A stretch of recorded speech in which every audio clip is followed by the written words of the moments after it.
ಈ ಪರಿಶುದ್ಧವಾದ ಆರಾಧನೆಯನ್ನು ನಾವು ಪ್ರಾರಂಭ ಮಾಡುವ ಹಾಗೆ ಕ್ಷಣಕಾಲ ಮೌನವಾಗಿದ್ದು ನಮ್ಮನ್ನು ನಾವು ಸಿದ್ಧಪಡಿಸಿಕೊಳ್ಳೋಣ.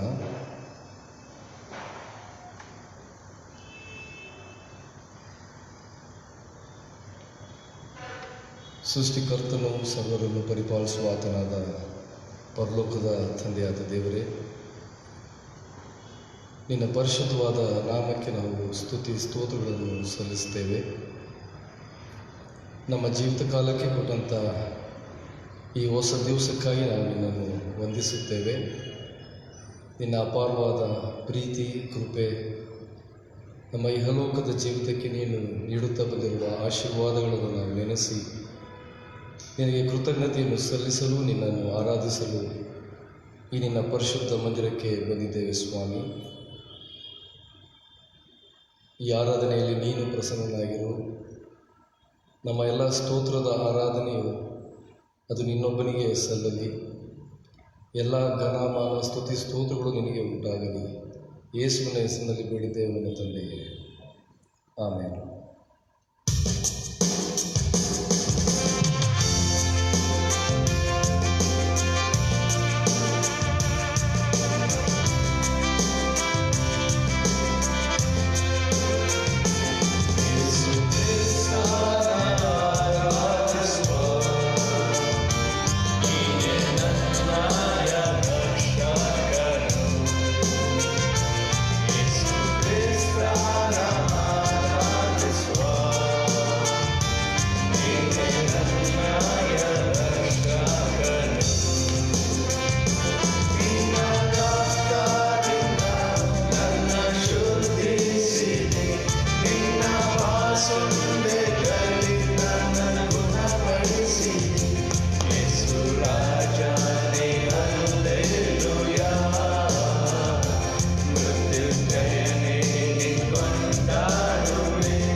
ದೇವರು ಆತ್ಮ ಸ್ವರೂಪನು.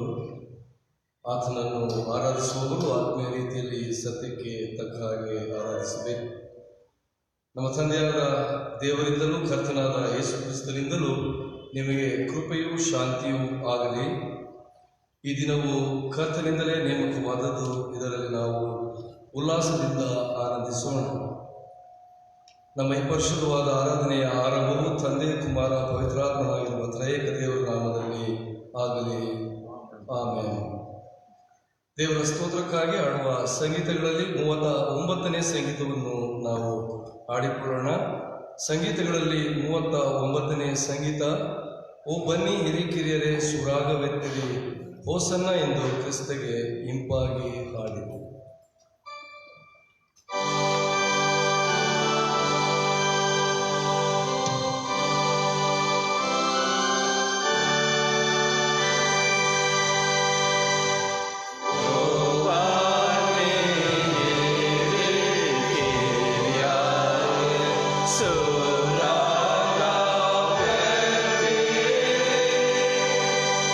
Hosanna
ದೇವರನ್ನು ಆರಾಧಿಸುವ ಹಾಗೆ ಬುಧವಾದ ದೇವರಾಧನಾ ಕ್ರಮದ ಪುಸ್ತಕ 124ನೇ ಪುಟದಲ್ಲಿರುವ ಆರಾಧನಾ ಕ್ರಮವನ್ನು ನಾವು ಅನುಸರಿಸೋಣ. Page number 124. ಕರ್ತನು ತನ್ನ ಪರಿಶುದ್ಧ ಮಂದಿರದಲ್ಲಿದ್ದಾನೆ, ಭೂಲೋಕವೆಲ್ಲ ಆತನ ಮುಂದೆ ಮೌನವಾಗಿರಲಿ.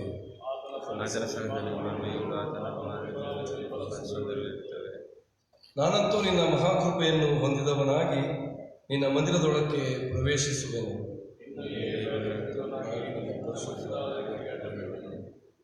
ಕರ್ತನು ನನಗೆ ಬೆಳಕು ರಕ್ಷಕನೂ ಆಗಿದ್ದಾನೆ, ನಾನು ಯಾರಿಗೆ ಭಯಪಟ್ಟೇನು? ಆತನು ನಮ್ಮ ಪಾಪಗಳಿಗೆ ಸರಿಯಾಗಿ ನಮ್ಮನ್ನು ಶಿಕ್ಷಿಸಲಿಲ್ಲ, ನಮ್ಮ ಅಪರಾಧಗಳಿಗೆ ತಕ್ಕಂತೆ ದಂಡಿಸಲಿಲ್ಲ.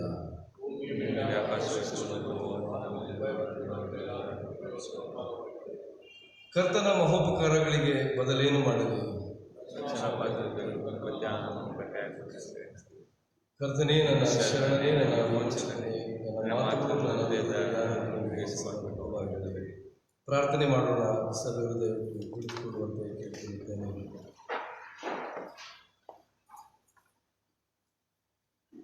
ಸರ್ವಶಕ್ತನಾದ ದೇವರೇ, ನಮ್ಮ ಪರಮ ತಂದೆಯೇ,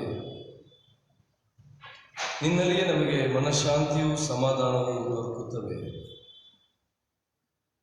ಈ ಆರಾಧನೆಯಲ್ಲಿ ನೀನು ನಮಗೆ ಪ್ರಸನ್ನನಾಗಬೇಕೆಂದು ಬೇಡುತ್ತೇವೆ.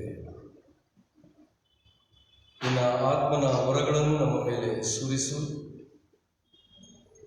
ಈ ಪವಿತ್ರ ಧ್ಯಾನ ಸಮಯದಿಂದ ನಾವು ದಿವ್ಯ ಲಾಭವನ್ನು ಪಡೆದು ನವಚೈತನ್ಯವನ್ನು ಹೊಂದಿ ನೀನು ನಮಗೆ ನೇಮಿಸಿದ ಕೆಲಸವನ್ನು ಮಾಡಿ ಮುಗಿಸಲು ಬಲಗೊಳ್ಳುವಂತೆ ಅನುಗ್ರಹಿಸಬೇಕೆಂದು ನಮ್ಮ ಕರ್ತನಾದ ಯೇಸು ಕ್ರಿಸ್ತನ ಮುಖಾಂತರ ನಿನ್ನನ್ನು ಬೇಡಿಕೊಳ್ಳುತ್ತೇವೆ. ಆಮೇಲೆ ಕರ್ತನಲ್ಲಿ ಪ್ರೀತಿಯುಳ್ಳವರೇ, ನಾವು ಕ್ಷಣಕಾಲ ಮೌನವಾಗಿದ್ದು ನಮ್ಮ ಸೃಷ್ಟಿಕರ್ತನಾದ ತಂದೆಯಾದ ದೇವರಿಗೆ ವಿರುದ್ಧವಾಗಿಯೂ ನಮ್ಮ ಜೊತೆ ಮಾನವರಿಗೆ ವಿರುದ್ಧವಾಗಿಯೂ ಮಾಡಿದ ಎಲ್ಲ ತಪ್ಪು ಅಪರಾಧ ಪಾಪಗಳನ್ನು ನಮ್ಮ ನೆನಪಿಗೆ ತಂದುಕೊಳ್ಳೋಣ.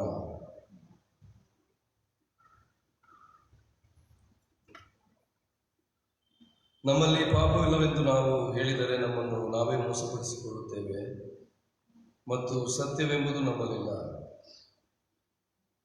ನಮ್ಮ ಪಾಪಗಳನ್ನು ಒಪ್ಪಿಕೊಂಡು ಅರಿಕೆ ಮಾಡಿದರೆ ಆತನು ನಂಬಿಗಸ್ತನೂ ನೀತಿವಂತನೂ ಆಗಿರುವುದರಿಂದ ನಮ್ಮ ಪಾಪಗಳನ್ನು ಕ್ಷಮಿಸಿಬಿಟ್ಟು ಸಕಲ ನೀತಿಯನ್ನು ಪರಿಹರಿಸಿ ನಮ್ಮನ್ನು ಶುದ್ಧಿ ಮಾಡುವನು. ನಾನು ಎದ್ದು ನನ್ನ ತಂದೆಯ ಬಳಿಗೆ ಹೋಗಿ ಆತನಿಗೆ, ಅಪ್ಪ, ಪರಲೋಕಕ್ಕೆ ವಿರೋಧವಾಗಿಯೂ ನಿನ್ನ ಮುಂದೆಯೂ ಪಾಪ ಮಾಡಿದ್ದೇನೆ, ಇನ್ನು ನಾನು ನಿನ್ನ ಮಗನೆನಿಸಿಕೊಳ್ಳುವುದಕ್ಕೆ ಯೋಗ್ಯನಲ್ಲ ಎಂದು ಹೇಳುವೆನು. ದೇವರ ರಾಜ್ಯವು ಸಮೀಪಿಸಿದ್ದು, ದೇವರ ಕಡೆಗೆ ತಿರುಗಿಕೊಂಡು ಸುವಾರ್ತೆಯನ್ನು ನಂಬಿರಿ. ನಮಗಿರುವ ಮಹಾಯಾಜಕನು ನಮ್ಮ ನಿರ್ಬಲಾವಸ್ಥೆಯನ್ನು ಕುರಿತು ಅನುತಾಪವಿಲ್ಲದವನಲ್ಲ. ಆತನು ಸರ್ವ ವಿಷಯಗಳಲ್ಲಿ ನಮ್ಮ ಹಾಗೆ ಶೋಧನೆಗೆ ಗುರಿಯಾದನು, ಆದರೆ ಪಾಪ ಮಾತ್ರ ಮಾಡಲಿಲ್ಲ.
ಪಾಪದ ಅರಿಕೆಯನ್ನು ಒಟ್ಟಾಗಿ ಅರಿಕೆ ಮಾಡೋಣ. ನಾವು ಬಹಳ ತಪ್ಪು ಮಾಡಿ ಮನೋವಾಕ್ಕಾಯಗಳಿಂದ ಪಾಪ ಮಾಡಿದ್ದೇವೆಂದು ತಂದೆ, ಕುಮಾರ, ಪವಿತ್ರಾತ್ಮನೆಂಬ ಸರ್ವಶಕ್ತನಾದ ದೇವರಿಗೆ ಅರಿಕೆ ಮಾಡುತ್ತೇವೆ. ಆದ ಕಾರಣ ನಮ್ಮ ಮೇಲೆ ದಯವಿಡುವಂತೆ ದೇವರನ್ನು ಪ್ರಾರ್ಥಿಸುತ್ತೇವೆ. ಸರ್ವಶಕ್ತನಾದ ದೇವರೇ, ನಮ್ಮ ಮೇಲೆ ಕರುಣೆಯಿಟ್ಟು ನಮ್ಮ ಪಾಪಗಳನ್ನೆಲ್ಲ ಕ್ಷಮಿಸಿ ಎಲ್ಲ ಕೆಡುಕಿನಿಂದ ನಮ್ಮನ್ನು ಉಳಿಸಿ, ಎಲ್ಲ ಸದಾಚಾರದಲ್ಲಿ ನಮ್ಮನ್ನು ನೆಲೆಗೊಳಿಸಿ ಬಲಪಡಿಸಿ ನಿತ್ಯ ಜೀವದಲ್ಲಿ ಸೇರಿಸೆಂದು ನಮ್ಮ ಕರ್ತನಾದ ಯೇಸು ಕ್ರಿಸ್ತನ ಮುಖಾಂತರ ನಮ್ಮನ್ನು ಬೇಡಿಕೊಳ್ಳುತ್ತೇವೆ. ಆಮೇಲೆ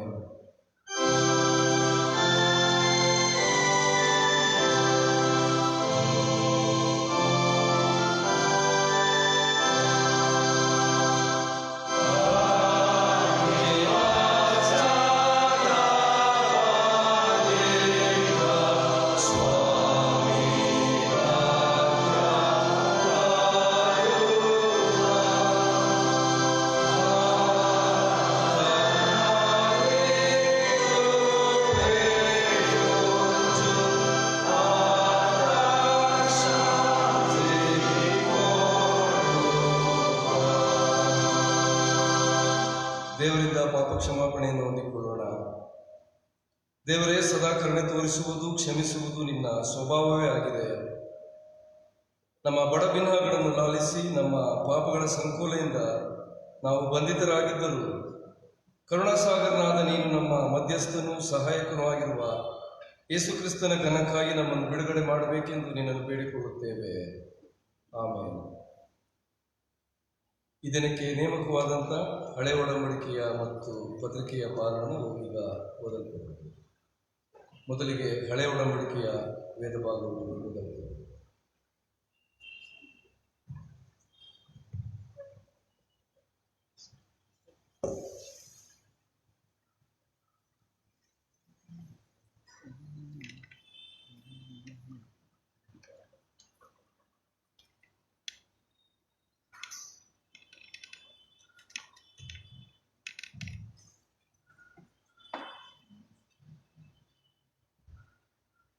ಈ ದಿನದ ಮೊದಲನೇ ವೇದ ಪಾರಾಯಣಕ್ಕಾಗಿ ನೇಮಕವಾದ ವೇದ ಭಾಗವು ಹಳೆಯ ಒಡಂಬಡಿಕೆಯಲ್ಲಿ 1ನೇ ಅರಸುಗಳು 19ನೇ ಅಧ್ಯಾಯ 1ರಿಂದ 20 ವಚನಗಳು. 1ನೇ ಅರಸುಗಳು 19ನೇ ಅಧ್ಯಾಯ 1ರಿಂದ 21 ವಚನಗಳು. ಎಲೀಯನು ಎಲ್ಲ ಪ್ರವಾದಿಗಳನ್ನು ಕತ್ತಿಯಿಂದ ಸಂಹರಿಸಿದ್ದನ್ನು, ಅವನು ಮಾಡಿದ ಬೇರೆ ಎಲ್ಲ ಕಾರ್ಯಗಳನ್ನು ಅಹಾಬನು ಇಜಬೇಲನಿಗೆ ತಿಳಿಸಿದಾಗ ಆಕೆಯು ಎಲೀಯನ ಬಳಿಗೆ ದೂತರನ್ನು ಕಳುಹಿಸಿ ಅವನಿಗೆ, ನೀನು ಪ್ರವಾದಿಗಳ ಪ್ರಾಣವನ್ನು ತೆಗೆದಂತೆ ನಾಳೆ ಇಷ್ಟು ಹೊತ್ತಿಗೆ ನಾನು ನಿನ್ನ ಪ್ರಾಣವನ್ನು ತೆಗೆಯದೆ ಹೋದರೆ ದೇವತೆಗಳು ನನಗೆ ಬೇಕಾದದ್ದನ್ನು ಮಾಡಲಿ ಎಂದು ಹೇಳಿ ಕಳಿಸಿದರು. ಅವನು ಇದನ್ನು ಕೇಳಿದೊಡನೆ ತನ್ನ ಪ್ರಾಣ ರಕ್ಷಣೆಗಾಗಿ ಅಲ್ಲಿಂದ ಹೊರಟು ಯೆಹೂದದ ಬೇರ್ಷೆಬಕ್ಕೆ ಬಂದು ಅಲ್ಲಿ ತನ್ನ ಸೇವಕನನ್ನು ಬಿಟ್ಟನು. ತರುವಾಯ ತಾನೊಬ್ಬನಾಗಿ ಅರಣ್ಯದೊಳಗೆ 1 ದಿವಸದ ಪ್ರಯಾಣದಷ್ಟು ದೂರ ಹೋಗಿ ಒಂದು ಜಾಲಿ ಗಿಡದ ಕೆಳಗೆ ಕೂತುಕೊಂಡು ಮರಣವನ್ನು ಅಪೇಕ್ಷಿಸಿದನು. ಅವನು, ಯೆಹೋವನೇ, ನನಗೆ ಸಾಕಾಯಿತು, ನನ್ನ ಪ್ರಾಣವನ್ನು ತೆಗೆಯಬಿಡು, ನಾನು ನನ್ನ ಪಿತೃಗಳಿಗಿಂತ ಉತ್ತಮನಲ್ಲ ಎಂದು ದೇವರನ್ನು ಪ್ರಾರ್ಥಿಸಿ ಅದೇ ಗಿಡದ ಕೆಳಗೆ ಮಲಗಿಕೊಂಡು ನಿದ್ರೆ ಮಾಡಿದನು. ಪಕ್ಕನೆ ಒಬ್ಬ ದೇವದೂತನು ಅವನನ್ನು ತಟ್ಟಿ, ಎದ್ದು ಊಟ ಮಾಡು ಎಂದು ಹೇಳಿದನು. ಹಿರಿಯನು ಎದ್ದು ನೋಡಲಾಗಿ ಕೆಂಡದ ಮೇಲೆ ಸುಟ್ಟ ರೊಟ್ಟಿಯು 1 ತಂಬಿಗೆ ನೀರು ತನ್ನ ತಲೆ ಹತ್ತಿರ ಇರುವುದನ್ನು ಕಂಡು ಅವುಗಳನ್ನು ತೆಗೆದುಕೊಂಡು ತಿಂದು ಕುಡಿದು ತಿರುಗಿ ಮಲಗಿದನು. ಯೆಹೋವನ ದೂತನು 2ನೇ ಸಾರಿ ಬಂದು ಅವನನ್ನು ತಟ್ಟಿ ಅವನಿಗೆ, ಎದ್ದು ಊಟ ಮಾಡು, ನೀನು ನಿನ್ನ ಶಕ್ತಿ ಮೀರುವಷ್ಟು ಪ್ರಯಾಣ ಮಾಡಬೇಕಾಗಿದೆ ಎಂದನು. ಅವನು ಎದ್ದು ತಿಂದು ಕುಡಿದು ಅದರ ಬಲದಿಂದ 40 ದಿವಸ ಹಗಲಿರುಳು ಪ್ರಯಾಣ ಮಾಡಿ ದೇವಗಿರಿಯಾದ ಏರೋಬಿಗೆ ಮುಟ್ಟಿ ಅಲ್ಲಿನ ಒಂದು ಗವಿಯಲ್ಲಿ ಇಳುಕೊಂಡನು. ಆಗ ಅವನಿಗೆ ಯೆಹೋವನಿಂದ, ಎಲೀಯನೇ, ನೀನು ಇಲ್ಲೇನು ಮಾಡುತ್ತೀ ಎಂಬ ವಾಣಿಯು ಕೇಳಿಸಿತು. ಅವನದಕ್ಕೆ, ಸೇನಾಧೀಶ್ವರನಾದ ದೇವರೇ, ಯೆಹೋವನೇ, ಇಸ್ರಾಯೇಲರು ನಿನ್ನ ನಿಬಂಧನೆಯನ್ನು ಮೀರಿದ್ದಾರೆ, ಯಜ್ಞವೇದಿಯನ್ನು ಕೆಡವಿ ಹಾಕಿದ್ದಾರೆ, ಪ್ರವಾದಿಗಳನ್ನು ಕತ್ತಿಯಿಂದ ಸಂಹರಿಸಿದ್ದಾರೆ. ನಾನೊಬ್ಬನೇ ಉಳಿದು ನಿನ್ನ ಗೌರವವನ್ನು ಕಾಪಾಡುವುದರಲ್ಲಿ ಆಸಕ್ತನಾಗಿದ್ದೆನು, ಆದರೆ ಅವರು ನನ್ನ ಪ್ರಾಣವನ್ನು ತೆಗೆಯಬೇಕಿದ್ದಾರೆ ಎಂದು ಉತ್ತರಪಟ್ಟನು. ಆಗ ತಿರುಗಿ, ನೀನು ಹೊರಗೆ ಬಂದು ಬೆಟ್ಟದ ಮೇಲೆ ಯೆಹೋವನ ಮುಂದೆ ನಿಲ್ಲು ಎಂಬ ವಾಣಿಯಾಯಿತು. ಯೆಹೋವನು ಅಲ್ಲಿ ಹಾದು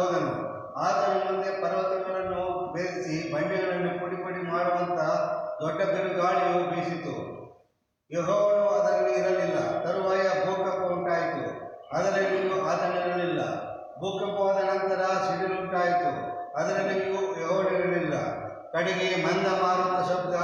ಅದನ್ನು ಕೇಳಿದ ಕೂಡಲೇ ಎಲಿಯನು ತನ್ನ ಕಬ್ಬಳೆಯಿಂದ ಮೋರೆಯನ್ನು ಮುಚ್ಚಿಕೊಂಡು ಹೋಗಿ ಗವಿಯ ದ್ವಾರದಲ್ಲಿ ನಿಂತನು. ಆಗ ಎಲಿಯನೇ, ನೀನು ಇಲ್ಲೇನು ಮಾಡಿದ್ದೀ ಎಂಬ ವಾಣಿ ಕೇಳಿಸಿತು. ಅದಕ್ಕೆ ಅವನು, ಸೇನಾಧೀಶ್ವರನಾದ ಯೆಹೋವನೇ, ಇಸ್ರಾಯೇಲರು ನಿನ್ನ ನಿಬಂಧನೆಯನ್ನು ಮೀರಿದ್ದಾರೆ, ಯಜ್ಞವೇದಿಗಳನ್ನು ಕೆಡವಿ ಹಾಕಿದ್ದಾರೆ, ಪ್ರವಾದಿಗಳನ್ನು ಕತ್ತಿಯಿಂದ ಸಂಹರಿಸಿದ್ದಾರೆ.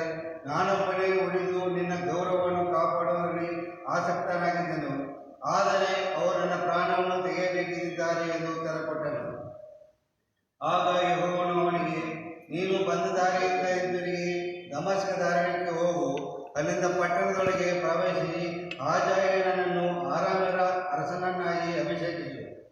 ನಿಮ್ಷಿಯ ಮಗನಾದ ಯೆಹೋವನು ಇಸ್ರಾಯೇಲರ ಅರಸನಾಗಿಯೂ ಅಬೇಲ್ ಮೆಹೋಲದವನು ಶಾಫಾಟನ ಮಗನೂ ಆದ ಎಲೀಷನನ್ನು ನಿನಗೆ ಬಲವಾದ ಪ್ರವಾದಿಯನ್ನಾಗಿ ಅಭಿಷೇಕಿಸು. ಹಾಜಾಯೇಲನ ಕತ್ತಿಗೆ ತಪ್ಪಿಸಿಕೊಂಡವರನ್ನು ಯೇಹುವು ಕೊಲ್ಲುವನು, ಅವನ ಕತ್ತಿಗೆ ತಪ್ಪಿಸಿಕೊಂಡವರನ್ನು ಎಲೀಷನು ಕೊಲ್ಲುವನು. ಆದರೆ ಬಾಳದ ವಿಗ್ರಹಕ್ಕೆ ಅಡ್ಡ ಬೀಳದೆಯೂ ಅದನ್ನು ಮುದ್ದಿಡದೆಯೂ ಇರುವ 7,000 ಮಂದಿ ಇಸ್ರಾಯೇಲರನ್ನು ಉಳಿಸುವೆನು ಎಂದು ಹೇಳಿದನು. ಎಲಿಯನು ಅಲ್ಲಿಂದ ಹೊರಟುಹೋಗಿ ಶಾಫಾಟನ ಮಗನಾದ ಎಲೀಷನನ್ನು ಕಂಡನು.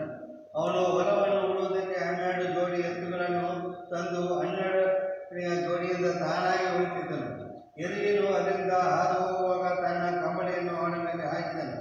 ಕೂಡಲೇ ಅವನು ಎತ್ತುಗಳನ್ನು ಬಿಟ್ಟು ಓಡುತ್ತಾ ಬಂದು ಎಲಿಯನಿಗೆ, ನನ್ನ ತಂದೆ ತಾಯಿಗಳನ್ನು ಮುತ್ತಿಟ್ಟು ಬರುವುದಕ್ಕೆ ಅಪ್ಪಣೆಯಾಗಲಿ, ಅನಂತರ ನಿನ್ನನ್ನು ಹಿಂಬಾಲಿಸುವೆನು ಅಂದನು. ಅದಕ್ಕೆ ಎಲಿಯನು, ಹೋಗು, ನಾನು ನಿನಗೆ ಮಾಡಿದ್ದೇನು ಎಂದು ಉತ್ತರ ಕೊಟ್ಟನು.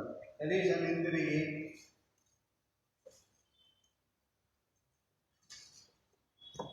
ಹಿಂತಿರುಗಿ ಹೋಗಿ ತಾನು ಉಳುತ್ತಿದ್ದ ಜೋಡಿ ಎತ್ತುಗಳನ್ನು ತೆಗೆದುಕೊಂಡು ಅವುಗಳನ್ನು ಒದಿಸಿ ಮಾಂಸವನ್ನು ರಂಕೆಯ ಕಟ್ಟಿಗೆಯಿಂದ ಬೇಯಿಸಿ ಜನರಿಗೆ ಔತಣ ಮಾಡಿಸಿದನು. ಅನಂತರ ಅವನು ಎದ್ದು ಎಲಿಯನನ್ನು ಹಿಂಬಾಲಿಸಿ ಅವನ ಸೇವಕನಾದನು ಎಂಬುದು. ದೇವರೇ ನಿನಗೆ ಸ್ತೋತ್ರವಾಗಲಿ. ಪತ್ರಿಕೆಯ ಪಾಲನವು ಮೊದಲುಗೊಳ್ಳುವುದು.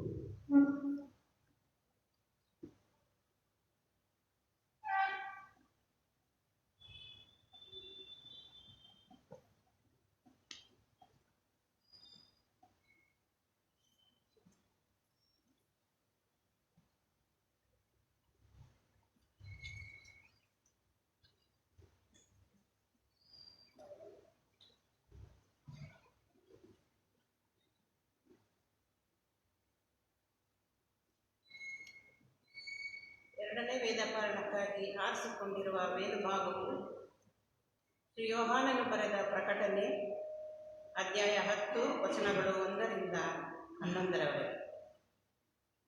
ಯೋಹಾನನು ಬರೆದ ಪ್ರಕಟಣೆ ಅಧ್ಯಾಯ 10 ವಚನಗಳು 1ರಿಂದ 11ರವರೆಗೆ. ದೇವರ ವಾಕ್ಯವನ್ನು ಕೇಳೋಣ. ತರುವಾಯ ಬಲಿಷ್ಠನಾದ ಮತ್ತೊಬ್ಬ ದೇವದೂತನು ಪರಲೋಕದಿಂದ ಇಳಿದು ಬರುವುದನ್ನು ಕಂಡೆನು. ಅವನು ಮೇಘವನ್ನು ಧರಿಸಿಕೊಂಡಿದ್ದನು. ಅವನ ತಲೆಯ ಮೇಲೆ ಮುಗಿಲು ಬಿಲ್ಲು ಇತ್ತು. ಅವನ ಮುಖವು ಸೂರ್ಯನೋಪಾದಿಯಲ್ಲಿತ್ತು. ಅವನ ಪಾದಗಳು ಬೆಂಕಿಯ ಕಂಬಗಳಂತಿದ್ದವು. ಅವನ ಕೈಯಲ್ಲಿ ಬಿಚ್ಚಿದ್ದ ಒಂದು ಚಿಕ್ಕ ಸುರುಳಿ ಇತ್ತು. ಅವನು ಬಲಗಾಲನ್ನು ಸಮುದ್ರದ ಮೇಲೆಯೂ ಎಡಗಾಲನ್ನು ಭೂಮಿಯ ಮೇಲೆಯೂ ಇಟ್ಟು ಸಿಂಹವು ಗರ್ಜಿಸುವ ಪ್ರಕಾರ ಮಹಾಶಬ್ದದಿಂದ ಕೂಗಿದನು. ಕೂಗಿದಾಗ 7 ಗುಡುಗುಗಳು ಒಂದೊಂದಾಗಿ ಧ್ವನಿ ಕೊಟ್ಟವು. ಆ 7 ಗುಡುಗುಗಳು ನುಡಿದಾಗ ನಾನು ಬರೆಯಬೇಕೆಂದಿದ್ದೆನು. ಆದರೆ ಆ 7 ಗುಡುಗುಗಳು ನುಡಿದದ್ದನ್ನು ನೀನು ಬರೆಯದೆ ಗುಪ್ತವಾಗಿಡು ಎಂದು ಹೇಳುವ ಆಕಾಶವಾಣಿಯನ್ನು ಕೇಳಿದೆನು. ಅನಂತರ ಸಮುದ್ರದ ಮೇಲೆಯೂ ಭೂಮಿಯ ಮೇಲೆಯೂ ನಿಂತಿರುವವನಾಗಿ ನನಗೆ ಕಾಣಿಸಿದ ದೇವದೂತನು ತನ್ನ ಬಲಗೈಯನ್ನು ಪರಲೋಕದ ಕಡೆಗೆ ಎತ್ತಿ ಪರಲೋಕವನ್ನು ಅದರಲ್ಲಿರುವ ಸಮಸ್ತವನ್ನು, ಭೂಮಿಯನ್ನು ಅದರಲ್ಲಿರುವ ಸಮಸ್ತವನ್ನು, ಸಮುದ್ರವನ್ನು ಅದರಲ್ಲಿರುವ ಸಮಸ್ತವನ್ನು ಸೃಷ್ಟಿಸಿ ಯುಗಾಂತರಗಳಲ್ಲಿಯೂ ಜೀವಿಸುವ ತನ್ನ ಮೇಲೆ ಆಣೆಯಿಟ್ಟು, ಇನ್ನೂ ಸಾವಕಾಶವಿರುವುದಿಲ್ಲ. 7ನೆಯ ದೇವದೂತನು ಶಬ್ದ ಮಾಡುವ ದಿನಗಳಲ್ಲಿ, ಅಂದರೆ ಅವನು ತುತ್ತೂರಿಯನ್ನು ಊದುವುದಕ್ಕಿರುವ ಸಮಯದಲ್ಲಿ, ದೇವರು ಇದುವರೆಗೆ ಗುಪ್ತವಾಗಿಟ್ಟಿದ್ದ ಸಂಕಲ್ಪವನ್ನು ತನ್ನ ದಾಸರಾದ ಪ್ರವಾದಿಗಳಿಗೆ ಶುಭ ವರ್ತಮಾನವಾಗಿ ತಿಳಿಸಿದ್ದ ಪ್ರಕಾರ ನೆರವೇರಿಸುವನು ಎಂದು ಹೇಳಿದನು.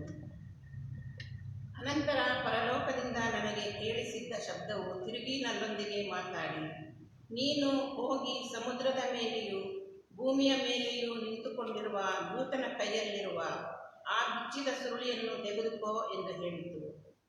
ನಾನು ಆ ದೂತನ ಬಳಿಗೆ ಹೋಗಿ, ಆ ಚಿಕ್ಕ ಸುರುಳಿಯನ್ನು ನನಗೆ ಕೊಡು ಎಂದು ಕೇಳಲು ಅವನು ನನಗೆ, ನೀನು ಇದನ್ನು ತೆಗೆದುಕೊಂಡು ತಿಂದು ಬಿಡು, ಇದು ನಿನ್ನ ಹೊಟ್ಟೆಯನ್ನು ಕಹಿಯಾಗುವಂತೆ ಮಾಡುವುದು, ಆದರೆ ನಿನ್ನ ಬಾಯಲ್ಲಿ ಜೇನಿನಂತೆ ಸಿಹಿಯಾಗಿರುವುದು ಎಂದು ಹೇಳಿದನು.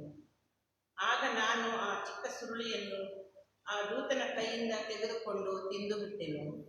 ಅದು ನನ್ನ ಬಾಯಲ್ಲಿ ಜೇನಿನಂತೆ ಸಿಹಿಯಾಗಿತ್ತು. ಅದನ್ನು ತಿಂದ ಮೇಲೆ ನನ್ನ ಹೊಟ್ಟೆಯು ಕಹಿಯಾಯಿತು.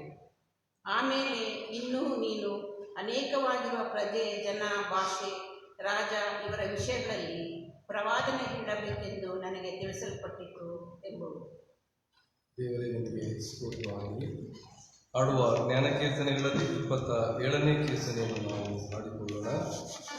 27ನೇ ಕೀರ್ತನೆ. ಅತಿಶಯ ವರವಲ್ಲವೇ ಕರ್ತನಾದ ಯೇಸು ಅತಿಶಯ ವರವಲ್ಲವೇ.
ಕೇಳಿಕೊಳ್ಳುತ್ತೇನೆ. ಸುವಾರ್ಥ ಭಾಗವು ಓದುತ್ತೇನೆ.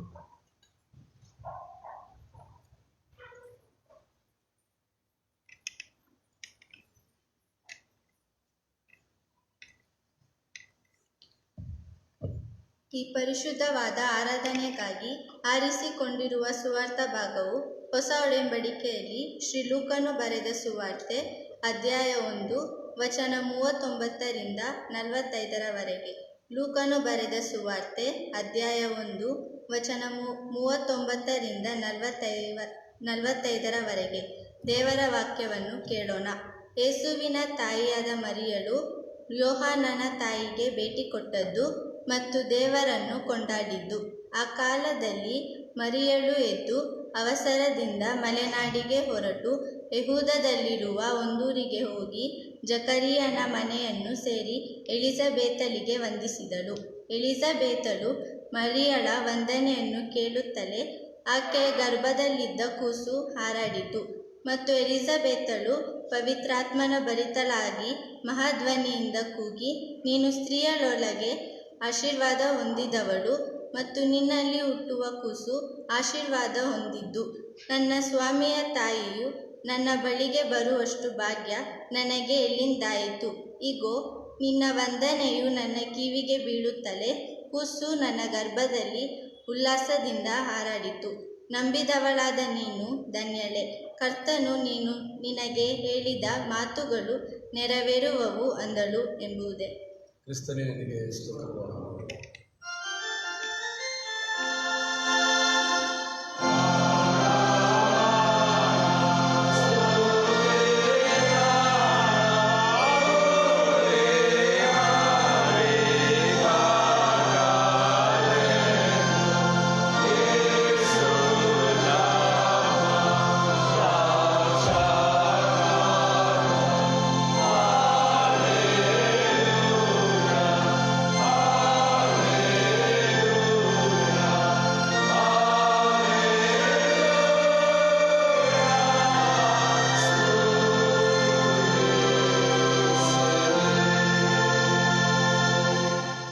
ನಿಂತುಕೊಂಡಿರುವಾಗ ನಾವು ನಂಬಿರುವಂಥ ಅಪೊಸ್ತಲರ ವಿಶ್ವಾಸ ಸೂತ್ರವನ್ನು ನಾವು ಒಟ್ಟಾಗಿ ಆಯ್ಕೆ ಮಾಡೋಣ.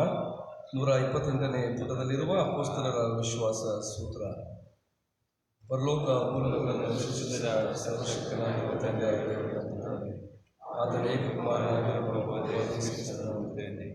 ಈತನ ಪರಿಶುದ್ಧಾತ್ಮನಿಂದ ಪ್ರತಿಫಲಾದ ಶ್ರೇಣಿ ಹೊಂದಿ ಶಿಲುಬೆಗೆ ಜಡಿಯಲ್ಪಟ್ಟು ಸಸರ್ಪಟ್ಟು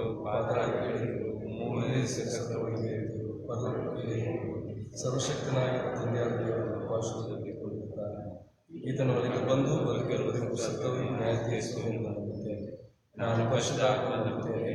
ಒಂದೇ ಪರಿಶುದ್ಧ ಕ್ರೈಸ್ತ ಸಭೆಯು ಭಕ್ತರ ನಿರತಿ ಪಾಪದ ಪರಿಹಾರ ದೇಹದ ಪುನರುತ್ಥಾನವು ನಿತ್ಯ ಜೀವವನ್ನು ನಂಬುತ್ತೇನೆ. ಸಭೆಯನ್ನು ದಯಮಾಡಿ ಕುಳಿತುಕೊಳ್ಬೇಕೆಂದು ಕೇಳಿಕೊಳ್ಳುತ್ತೇನೆ. ಜನವರಿ ತಿಂಗಳ 3ನೇ ಭಾನುವಾರದ ಈ ಪರಿಶುದ್ಧವಾದ ಆರಾಧನೆಗೆ ಕೂಡಿ ಬಂದಿರುವ ನಿಮ್ಮೆಲ್ಲರನ್ನು ನಾನು ಯೇಸು ಕ್ರಿಸ್ತನ ಸುಮಧುರ ನಾಮದಲ್ಲಿ ಸ್ವಾಗತಿಸಿ ವಂದಿಸುವನಾಗಿದ್ದೇನೆ. ನಾವು ದೇವರ ವಾಕ್ಯವನ್ನು ಧ್ಯಾನ ಮಾಡೋದಕ್ಕಿಂತ ಮುಂಚೆ ಸಂಗೀತ ಪುಸ್ತಕದಲ್ಲಿರುವ 473ನೇ ವಿಶೇಷ ಗೀತೆಯನ್ನು ನಾವು ಹಾಡಿಕೊಳ್ಳೋಣ. ಸಂಪೂರ್ಣವಾದ ನಿನ್ನ ಕೃಪೆ, ಶಾಶ್ವತವಾದ ನಿನ್ನ ಕೃಪೆ.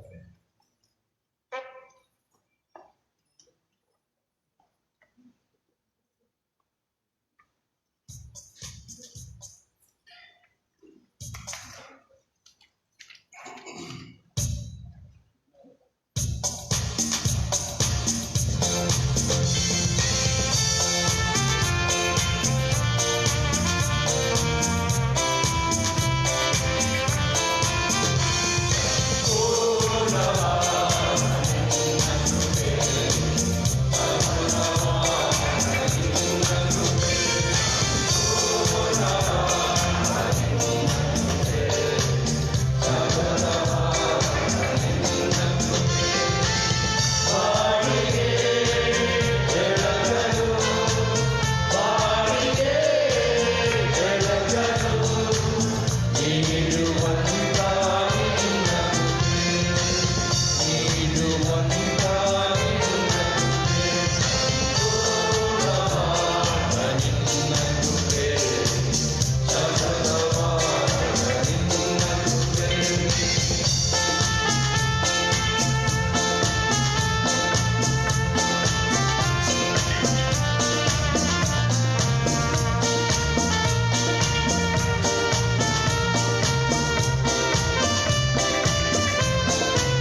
ನಾವು ಅನುಭವಿಸುವವರಾಗಿ ಆತನ ಶಾಶ್ವತವಾದ ಕೃಪೆಯನ್ನು ನಮ್ಮ ಮುಂದಿಟ್ಟುಕೊಂಡು ನಮ್ಮ ಜೀವಿತದಲ್ಲಿ ನಾವು ಮುಂದೆ ಸಾಗುವರಾಗೋಣ. 368ನೇ ಗೀತೆ, ಮುಂದೆ ಹೋಗುವೆನು ನನ್ನ ಯೇಸುವಿನೊಡನೆಯೇ. 368ನೇ ಗೀತೆ.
ದೇವರ ವಾಕ್ಯವನ್ನು ಕೇಳುವುದಕ್ಕೆ ನಮ್ಮನ್ನು ನಾವು ಸಿದ್ಧಪಡಿಸಿಕೊಳ್ಳುವಂತೆ ಕರ್ತ ಸಿದ್ಧವಾಗಿದ್ದೇನೆ ಸಂಗೀತದ ಒಂದು ಚರಣವನ್ನು ನಾವು ಹಾಡಿಕೊಳ್ಳೋಣ. ಕರ್ತ ಸಿದ್ಧವಾಗಿದ್ದೇನೆ.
ಹೌದು ಸ್ವಾಮಿ, ನಿನ್ನ ವಾಕ್ಯವನ್ನು ಕೇಳದೆ ನನಗೆ ಇರಲು ಇಷ್ಟವಿಲ್ಲವು.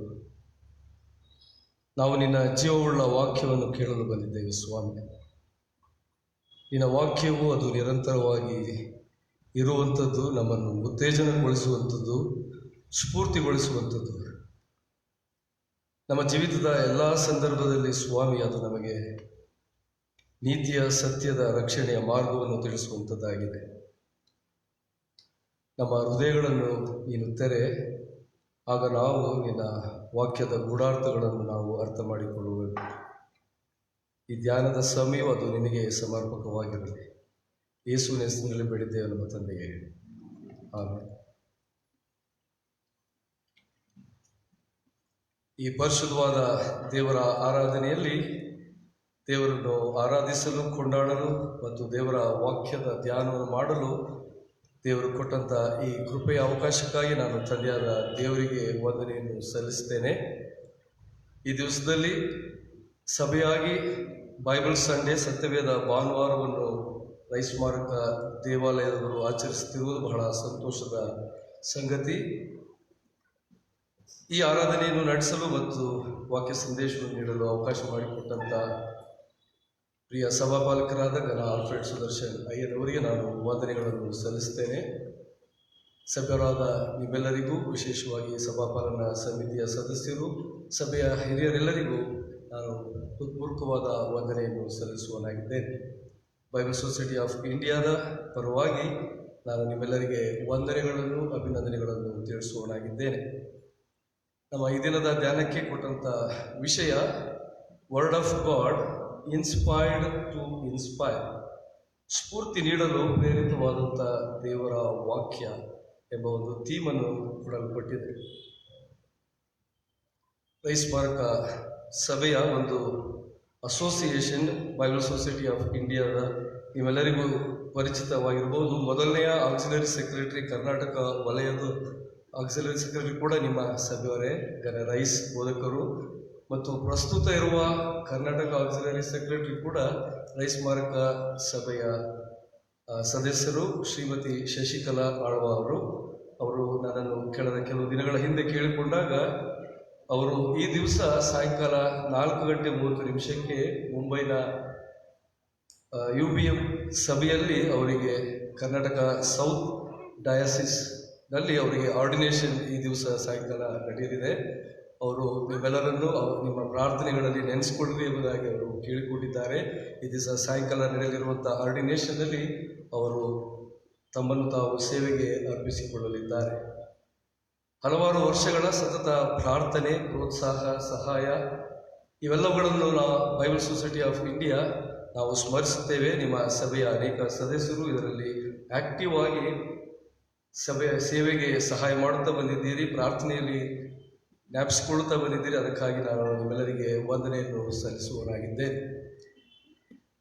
2020ನೇ ವರ್ಷ, ಕಳೆದ ವರ್ಷ, ಈ ವರ್ಷವನ್ನು ನಮ್ಮೆಲ್ಲರಿಗೆ ತಿಳಿದ ಹಾಗೆ ಇಯರ್ ಆಫ್ ಡಿಸ್ರಪ್ಷನ್ ಅಥವಾ ಇಯರ್ ಆಫ್ ಇಂಟರಪ್ಷನ್ಸ್ ಎಂಬುದಾಗಿ ಕರೆಯಲಾಗಿದೆ. ಕೋವಿಡ್-19 ಪ್ಯಾಂಡಮಿಕ್, ಈ ಕೊರೋನಾ ವೈರಸ್ನಿಂದ ಅನೇಕರು ಮೃತಪಟ್ಟಿದ್ದಾರೆ, ಅನೇಕರು ತಮ್ಮ ಆರೋಗ್ಯವನ್ನು ಕಳೆದುಕೊಂಡಿದ್ದಾರೆ. ಇನ್ನು ಮುಂದೆ ನೋಡುವಾಗ ಅನೇಕರು ಕೆಲಸಗಳನ್ನು ಕಳೆದುಕೊಂಡಿದ್ದಾರೆ. ತಮಗೆ ಬರುವಂಥ ಇನ್ಕಮ್ ಕಡಿಮೆಯಾಗಿದೆ. ಗೊಂದಲಗಳು, ಅನಿಶ್ಚಿತತೆ ಪ್ರಪಂಚದಲ್ಲಿ ಎಲ್ಲೆಡೆ ಇರುವುದನ್ನು ನಾವು ಅನುಭವಿಸಿದ್ದೇವೆ. ಹೊಸ ವರ್ಷ ಈ 2021 ಪ್ರಾರಂಭವಾಗಿ 16-17 ದಿವಸಗಳು ಕಳೆದಿದೆ. ಈ ವರ್ಷದ ಮೊದಲ ಭಾಗದಲ್ಲಿ ನಾವು ನೋಡುವಾಗ ಇಯರ್ ಆಫ್ ವ್ಯಾಕ್ಸಿನೇಷನ್ ಎಂಬುದಾಗಿ ನಾವು ನೋಡ್ತೇವೆ. ಎಲ್ಲರ ಬಾಯಲ್ಲಿ ಈ ಪ್ರತಿರೋಧಕ ಚಿಕಿತ್ಸೆಗೆ ಮದ್ದು ಅಥವಾ ಔಷಧಿ ಯಾವುದು ಎಂಬುದಾಗಿ, ಕೋವ್ಯಾಕ್ಸಿನ್, ಕೋವಿಶೀಲ್ಡ್ ಎಂಬ ಅನೇಕ ವಿಜ್ಞಾನಿಗಳು, ಡಾಕ್ಟರ್ಗಳು ಸಿದ್ಧಪಡಿಸಿದಂಥ ಮೆಡಿಸಿನ್ಗಳು ಕಳೆದ ದಿವಸದಲ್ಲಿ ನಮ್ಮ ದೇಶದಲ್ಲಿ ಸುಮಾರು 2 ಲಕ್ಷಕ್ಕೂ ಹೆಚ್ಚು ಜನಕ್ಕೆ ಈ ವ್ಯಾಕ್ಸಿನೇಷನ್ಗಳನ್ನು ನೀಡಲಾಗಿದೆ. ಅಂದರೆ ಪ್ರತಿಯೊಬ್ಬ ಮಾನವನಲ್ಲಿ ಇದ್ದಂಥ ಒಂದು ಆತಂಕ, ಒಂದು ಆಂಗ್ಸೈಟಿ, ನನ್ನ ಆರೋಗ್ಯ ಸರಿಯಾಗಿರಬೇಕು, ನಾನು ಸಂತೋಷ ಸಮಾಧಾನದಿಂದ ಆರೋಗ್ಯವಂತರಾಗಿ ಈ ಲೋಕದಲ್ಲಿ ಬದುಕಿ ಬಾಳಬೇಕೆಂಬ ಬಯಕೆ ಮನುಷ್ಯರಲ್ಲಿ ಎಲ್ಲರೂ ಇರುವುದು ಬಹಳ ಸಹಜ. ಅದಕ್ಕಾಗಿ ನಾವು ಅನೇಕ ಪ್ರಯತ್ನಗಳನ್ನು ಮಾಡ್ತೇವೆ. ಅದಕ್ಕಾಗಿ ನಾವು ಡಯಟ್ಗಳನ್ನು ಮಾಡ್ತೇವೆ, ಎಕ್ಸಸೈಸ್ಗಳನ್ನು ಮಾಡ್ತೇವೆ, ಇಮ್ಯುನೈಸೇಷನ್ ವ್ಯಾಕ್ಸಿನ್ಗಳನ್ನು ನಾವು ಹಾಕಿಸ್ಕೊಳ್ತೇವೆ. ಯಾಕೆಂದರೆ ನಾನು ಹೆಚ್ಚು ಕಾಲ ನಾನು ಬದುಕಬೇಕು. ನನ್ನ ವೈಯಕ್ತಿಕ ಜೀವನದಲ್ಲಿ, ಕುಟುಂಬದ ಜೀವಿತದಲ್ಲಿ, ಸಾಮಾಜಿಕ ಜೀವಿತದಲ್ಲಿ, ಸಭೆಯಲ್ಲಿ ನಾನು ಬಹಳ ಕಾಲ ನಾನು ಬದುಕಿ ಸಂತೋಷದಿಂದ ಈ ಲೋಕದಲ್ಲಿ ಬದುಕಬೇಕೆನ್ನುವ ಆಸೆ ಪ್ರತಿಯೊಬ್ಬ ಮನುಷ್ಯನಿಗೆ ಇರುವುದು ಬಹಳ ಸಹಜ. ಅಂದರೆ ನಮ್ಮ ದೈಹಿಕ ಸುರಕ್ಷತೆಗಾಗಿ ನಾವು ತವಕ ಪಡ್ತೇವೆ. ಸಂತೋಷ ಸಮಾಧಾನಗಳು, ನಮ್ಮ ಪ್ರಯತ್ನಗಳು, ನಮ್ಮ ಹೋರಾಟಗಳು ಈ ಒಂದು ನಿಟ್ಟಿನಲ್ಲಿ ಇದೆ ಎಂಬುದಾಗಿ ಹೇಳಿದರೆ ಅದು ತಪ್ಪಲಾಗಲ್ಲ. ಪ್ರತಿನಿತ್ಯವೂ ಕೂಡ ನಾನು ಸುರಕ್ಷಿತವಾಗಿರಬೇಕು, ನನ್ನ ಕುಟುಂಬದವರು ಸುರಕ್ಷಿತವಾಗಿರಬೇಕು ಎಂಬುದಾಗಿ ನಾವು ಬಯಸುತ್ತೇವೆ. ಹೇಗೆ ನಮ್ಮ ದೈಹಿಕ ಆರೋಗ್ಯವನ್ನು ನಾವು ಉತ್ತಮಗೊಳಿಸಿಕೊಳ್ಳಲು ಈ ಇಮ್ಯುನೈಸೇಷನ್, ವ್ಯಾಕ್ಸಿನೇಷನ್ ಅಥವಾ ಬೇರೆ ಒಂದು ವಿಧಾನಗಳ ಡಯಟ್ಗಳು ಎಲ್ಲವನ್ನು ನಾವು ಅಭ್ಯಾಸ ಮಾಡಿಕೊಳ್ಳುತ್ತೇವೆಯೋ, ಅದೇ ರೀತಿಯಲ್ಲಿ ನಮ್ಮ ಆತ್ಮೀಕ ಆರೋಗ್ಯ, ನಮ್ಮ ಆತ್ಮೀಕತೆಯನ್ನು ನಾವು ದೃಢಪಡಿಸಿಕೊಳ್ಳುವುದು, ಅಭಿವೃದ್ಧಿಗೊಳಿಸಿಕೊಳ್ಳುವುದು ನಮಗೆ ಬಹಳ ಅವಶ್ಯಕ. ಅದಕ್ಕೆ ಅಗತ್ಯವಾದದ್ದು ಅದು ದೇವರ ವಾಕ್ಯ, ಸತ್ಯವೇದ, ದ ಬೈಬಲ್. ನಮ್ಮ ಆತ್ಮೀಕ ಆರೋಗ್ಯವನ್ನು ಸರಿಪಡಿಸಿಕೊಳ್ಳಲು ನಮಗೆ ಇರುವಂಥ ಒಂದು ಗೈಡ್ಲೈನ್ಸ್ ಅದು ದೇವರು ತಾನೇ ನೀಡಿದಂಥ ವಾಕ್ಯಗಳು. ದೇವರ ವಾಕ್ಯ ನಮ್ಮೆಲ್ಲರಿಗೂ ತಿಳಿದ ಹಾಗೆ ಅದು ಯಾವುದೋ ಒಂದು ಕಲ್ಪನೆಯಲ್ಲ, ಯೇಸು ಕ್ರಿಸ್ತನೇ ಅದನ್ನು ಪ್ರಕಟಿಸಿದನು ಎಂಬುದಾಗಿ ನಾವು ಗಲಾತ್ಯದವರ ಪತ್ರಿಕೆ 1ನೇ ಅಧ್ಯಾಯದ 12ನೇ ವಚನದಲ್ಲಿ ನಾವು ನೋಡ್ತೇವೆ. ಆದಿಯಿಂದಲೂ ದೇವರು ಇದನ್ನು ಪರಲೋಕದಲ್ಲಿ ಶಾಶ್ವತವಾಗಿ ಸ್ಥಾಪಿಸಲ್ಪಟ್ಟಿದೆ ಎಂಬುದಾಗಿ ನಾವು ವಾಕ್ಯಗಳಲ್ಲಿ ನೋಡ್ತೇವೆ. ಅಂದರೆ ಈ ವಾಕ್ಯ ಕೇವಲ ಮನುಷ್ಯನ ಕಲ್ಪನೆಯಲ್ಲ, ಯಾರದೋ ತಮ್ಮ ಬುದ್ಧಿಗೆ ಅನುಸಾರವಾಗಿ ಅದನ್ನು ಬರೆದದಲ್ಲ, ಬದಲಾಗಿ ದೇವರು ತಾನೇ ನುಡಿದಂಥ, ಪ್ರೇರೇಪಿಸಿದಂಥ ಈ ವಾಕ್ಯಗಳು ಪ್ರತಿಯೊಬ್ಬ ಮಾನವನ ಜೀವಿತ, ಬದುಕು ಅಥವಾ ಅವನ ಸಾಕ್ಷಿ, ಅದಕ್ಕೆ ಆಧಾರ ಸತ್ಯವೇದ, ದೇವರ ವಾಕ್ಯ ಎಂಬುದಾಗಿ ನಾವು ಅರ್ಥ ಮಾಡಿಕೊಳ್ಳಬೇಕು. ಪೌಲನು ತಿಮೋಥೆಯನಿಗೆ ಬರೆದ 2ನೇ ಪತ್ರಿಕೆಯ 3ನೇ ಅಧ್ಯಾಯದ 16-17ನೇ ವಚನದಲ್ಲಿ ನಾವು ನೋಡುವಾಗ ಇದು ದೇವರಿಂದಲೇ ಪ್ರೇರಿತವಾದಂಥ ಒಂದು ವಾಕ್ಯ. ಜೀವವುಳ್ಳ ದೇವರ ವಾಕ್ಯಗಳು ಅದು ಜೀವವನ್ನು ನೀಡಲು ಶಕ್ತವಾಗಿದೆ. ದೇವರ ವಾಕ್ಯವು ಆ ಭಾಗದಲ್ಲಿ ನೀವು ನೋಡಿ, ಮನುಷ್ಯನನ್ನು ಪ್ರವೀಣನನ್ನಾಗಿ ಸಕಲ ಸತ್ಕಾರ್ಯಗಳಿಗೆ ಸನ್ನದ್ಧನನ್ನಾಗಿ ನಾವು ಮಾಡ್ತೇವೆ. ಅಂದರೆ ಕಂಪ್ಲೀಟ್ ಮ್ಯಾನ್ ಎಂಬುದಾಗಿ ನಾವು ಒಂದು ಅಡ್ವರ್ಟೈಸ್ಮೆಂಟ್ ನೋಡ್ತೀವಲ್ಲ, ರೇಮಂಡ್ ದ ಕಂಪ್ಲೀಟ್ ಮ್ಯಾನ್ ಎಂಬುದಾಗಿ. ಆ ಮನುಷ್ಯನು ತನ್ನನ್ನು ತಾನು ಎಲ್ಲ ವಿಚಾರದಲ್ಲಿ ನಾನು ಸನ್ನದ್ಧನಾಗಿದ್ದೇನೆ, ಕಂಪ್ಲೀಟ್ ಆಗಿದ್ದೇನೆ ಎಂಬುದಾಗಿ ಆ ಅಡ್ವರ್ಟೈಸ್ಮೆಂಟ್ಗಳನ್ನು ನಾವು ನೋಡ್ತೇವೆ. ಆದರೆ ದೇವರ ವಾಕ್ಯವು ನಮಗೆ ತಿಳಿಸುವುದು ನಾವು ಸಂಪೂರ್ಣವಾಗುವುದು ದೇವರ ವಾಕ್ಯದ ಆಧಾರದ ಮೇಲೆ. ಯಾವಾಗ ದೇವರ ವಾಕ್ಯವನ್ನು ನಮ್ಮ ಜೀವಿತದಲ್ಲಿ ನಾವು ಅಳವಡಿಸಿಕೊಂಡು ಸತ್ಯದ ನೀತಿಯ ರಕ್ಷಣೆ ಮಾರ್ಗದಲ್ಲಿ ನಾವು ನಡೆಯುತ್ತೇವೋ, ಆಗಲೇ ನಾವು ಕಂಪ್ಲೀಟ್ ಆಗಲು ಸಾಧ್ಯ ಎಂಬುದಾಗಿ ದೇವರ ವಾಕ್ಯವು ನಮಗೆ ತಿಳಿಸಿಕೊಡ್ತದೆ. ಈ ನಿಟ್ಟಿನಲ್ಲಿ ಭಾರತೀಯ ಸತ್ಯವೇದ ಸಂಸ್ಥೆ, the Bible society of India, ಕಳೆದ 209 ವರ್ಷಗಳಿಂದ ಈ ಜೀವವುಳ್ಳ ವಾಕ್ಯಗಳನ್ನು ಭಾರತದ ಎಲ್ಲೆಡೆ ಅದನ್ನು ಒದಗಿಸುವ ಒಂದು ಪ್ರಯತ್ನವನ್ನು ಮಾಡಿಕೊಂಡು ಬಂದಿದೆ. ಸಾಮಾನ್ಯ ಜನರಿಗೆ ದೇವರ ವಾಕ್ಯವನ್ನು ಒದಗಿಸುವ ಒಂದು ಪ್ರಯತ್ನ ದ ಬೈಬಲ್ ಸೊಸೈಟಿ ಮೂವ್ಮೆಂಟ್ ಎಂಬುದಾಗಿ ನಾವು ಸುಮಾರು 209 ವರ್ಷಗಳಿಂದ ಹಿಂದೆ ಪ್ರಾರಂಭವಾಯಿತು. ಅದಕ್ಕೂ ಮುನ್ನ ನಾವು ಚರಿತ್ರೆಗಳಲ್ಲಿ ನಾವು ನೋಡುವಾಗ, ಹಿಂದಿನ ಕಾಲದಲ್ಲಿ 15ನೇ ಶತಮಾನದ ಹಿಂದೆ ಸಾಮಾನ್ಯ ಮನುಷ್ಯನಿಗೆ ಸತ್ಯವೇದವು ದೊರೆಯುತ್ತಿರಲಿಲ್ಲ. ಕೇವಲ ಯಾಜಕರಲ್ಲಿ ಮಾತ್ರ ಈ ವಾಕ್ಯವು, ಅವರು ಅದನ್ನು ಧ್ಯಾನ ಮಾಡಿ ಜನರಿಗೆ ಬೋಧಿಸ್ತಾ ಇದ್ದಾರೆ. ಸಾಮಾನ್ಯ ಜನರಿಗೆ ಈ ವಾಕ್ಯವು ಸಿಗುವಂಥ ಅವಕಾಶ ಆ ಸಮಯದಲ್ಲಿ ಇರಲಿಲ್ಲ. ನಿಮ್ಮೆಲ್ಲರಿಗೂ ಗೊತ್ತಿರಬಹುದು, ಅನೇಕ ಚರಿತ್ರೆಗಳುಂಟು. John Wycliffe, John Hus, Martin Luther ಮುಂತಾದ ಹೋರಾಟಗಾರರು ಈ ದೇವರ ವಾಕ್ಯವನ್ನು ಜನಸಾಮಾನ್ಯರಿಗೆ ತಲುಪಿಸುವಂಥ ಒಂದು ಪ್ರಯತ್ನವನ್ನು ಅವರು ಮಾಡಿದರು. ಇಬ್ರಿಯ, ಗ್ರೀಕ್ ಮತ್ತು ಅರೆಮಾಯ ಭಾಷೆಯಲ್ಲಿ ಇದ್ದಂಥ ಈ ವಾಕ್ಯವನ್ನು ಪ್ರಪಂಚದ ಬೇರೆ ಭಾಷೆಗಳಿಗೆ, ಇಂಗ್ಲಿಷ್ ಭಾಷೆಗಳಿಗೆ ಮತ್ತು ಮತ್ತಿತರ ಭಾಷೆಗಳಿಗೆ ತರ್ಜುಮೆ ಮಾಡುವಂಥ, ಟ್ರಾನ್ಸ್ಲೇಟ್ ಮಾಡುವಂಥ ಒಂದು ಪ್ರಯತ್ನವನ್ನು, ಹೋರಾಟವನ್ನು ಅವರು ಮಾಡಿದರು. ಚರಿತ್ರೆ ಗೊತ್ತುಂಟು. ಆ ಹೋರಾಟದಲ್ಲಿ ಅವರನ್ನು ಕೊಲ್ಲಲಾಯಿತು, ಸುಡಲಾಯಿತು. ಅನೇಕ ಪರ್ಸಿಕ್ಯೂಷನ್, ಅನೇಕ ಎಕ್ಸಿಕ್ಯೂಷನ್ ಆ ಸಮಯದಲ್ಲಿ ಉಂಟಾಯಿತು. ಯಾಕೆಂದರೆ ಜನಸಾಮಾನ್ಯರಿಗೆ ದೇವರ ವಾಕ್ಯವು ದೊರಕಬಾರದೆಂಬ ಒಂದು ಉದ್ದೇಶ ಅಲ್ಲಿದ್ದಂಥ ರೋಮ್ ಸಾಮ್ರಾಜ್ಯದ ಅಧಿಕಾರಿಗಳಿಗೆ. ಆದರೂ ಈ ಹೋರಾಟಗಾರರು ಮಾಡಿದಂಥ ಪ್ರಯತ್ನಗಳು ಅದು ಇಂದು ನಾನು ನೀವು ನಮ್ಮದೇ ಆದ ಭಾಷೆಯಲ್ಲಿ ದೇವರ ವಾಕ್ಯವನ್ನು, ಆತನ ಪ್ರೀತಿಯನ್ನು, ಆತನ ಕೃಪೆಯನ್ನು, ರಕ್ಷಣೆಯ ವಿಷಯವಾದ ಸುವಾರ್ತೆಯನ್ನು ನಾವು ಅರಿತುಕೊಳ್ಳಲು ಸಾಧ್ಯವಾಯಿತು.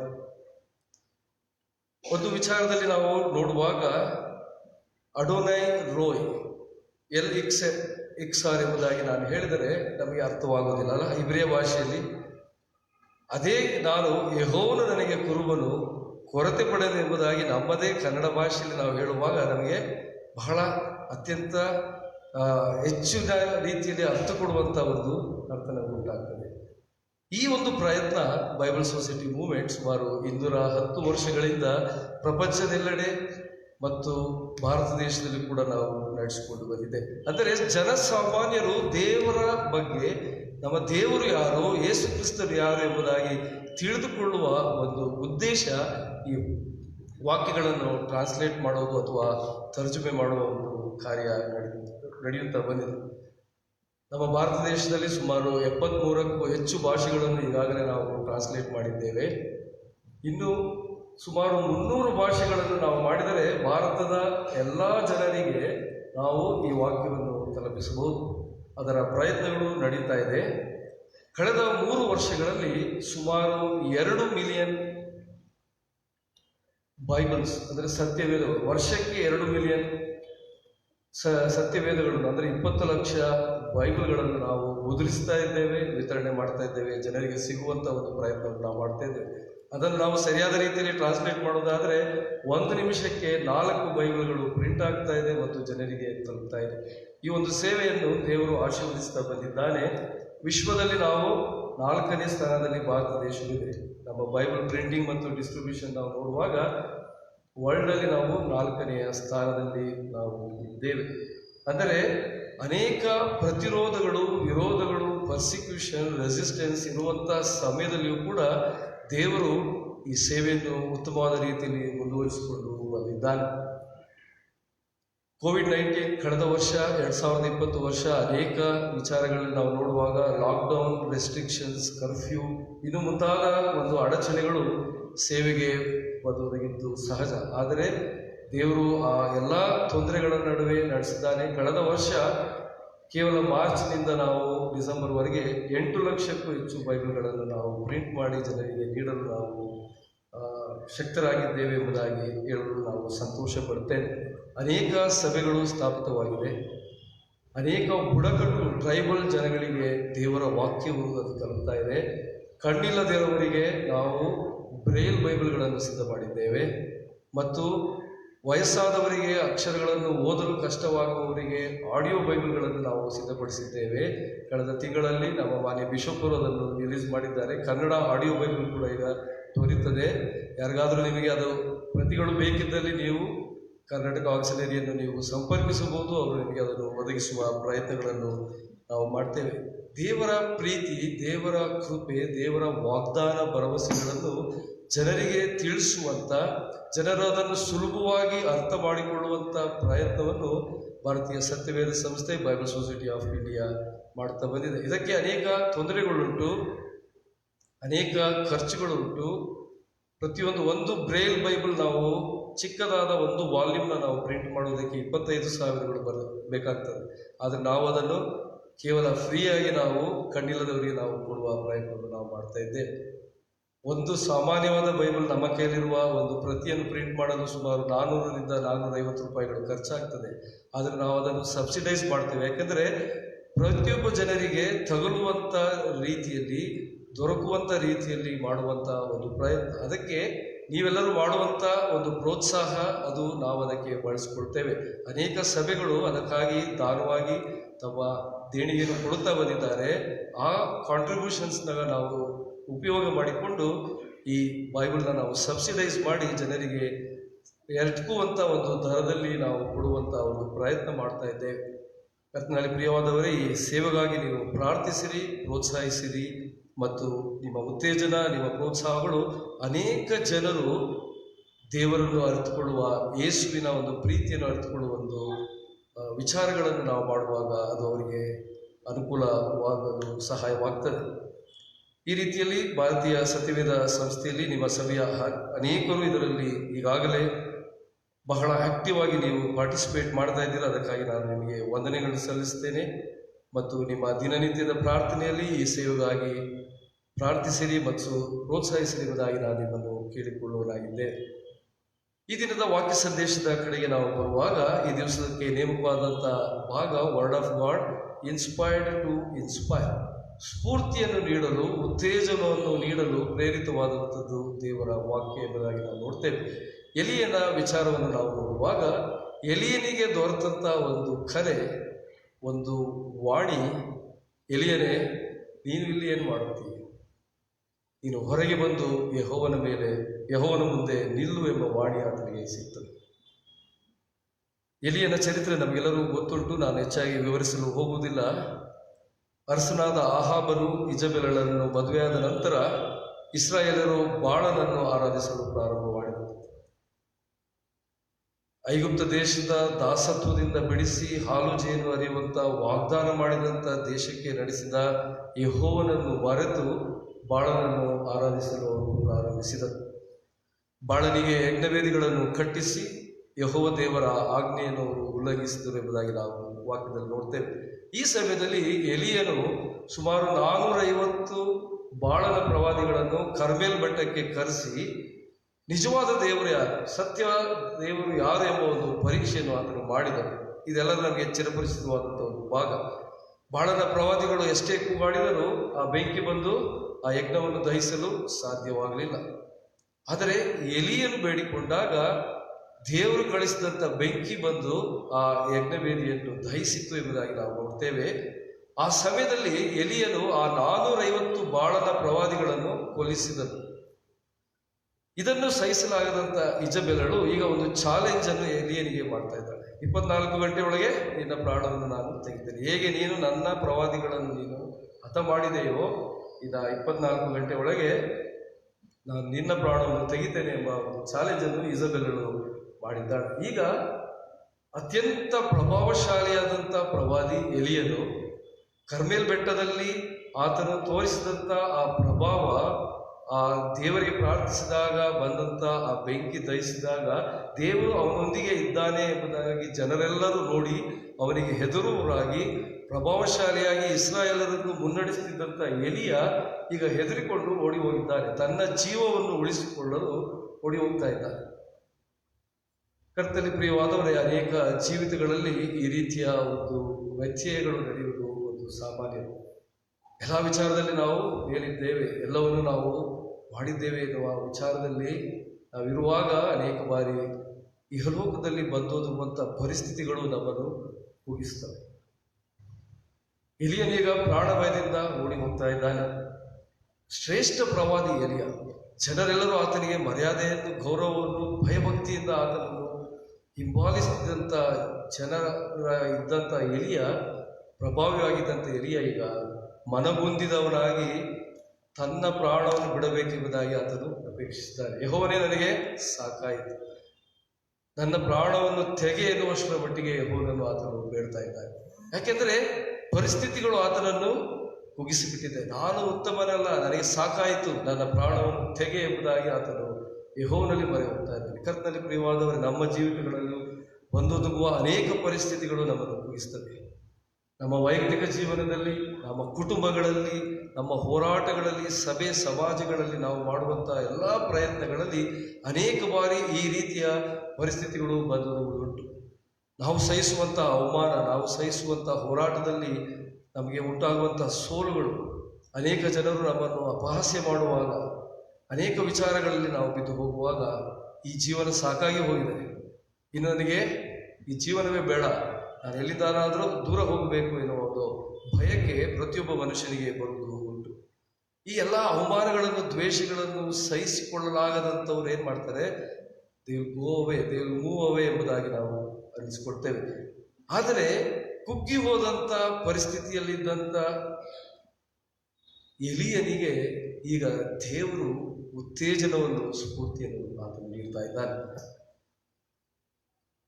ಆ ಸಮಯದಲ್ಲಿ ನಾವು ವಾಕ್ಯ ಭಾಗದಲ್ಲಿ ನಾವು ನೋಡುವಾಗ ಹೊರೆ ಬೆಟ್ಟಕ್ಕೆ ಯೆಹೋವನು ಎಲಿಯನನ್ನು ಕರೆತರ್ತಾನೆ. ಆತನ ದೂತನ ಮುಖಾಂತರ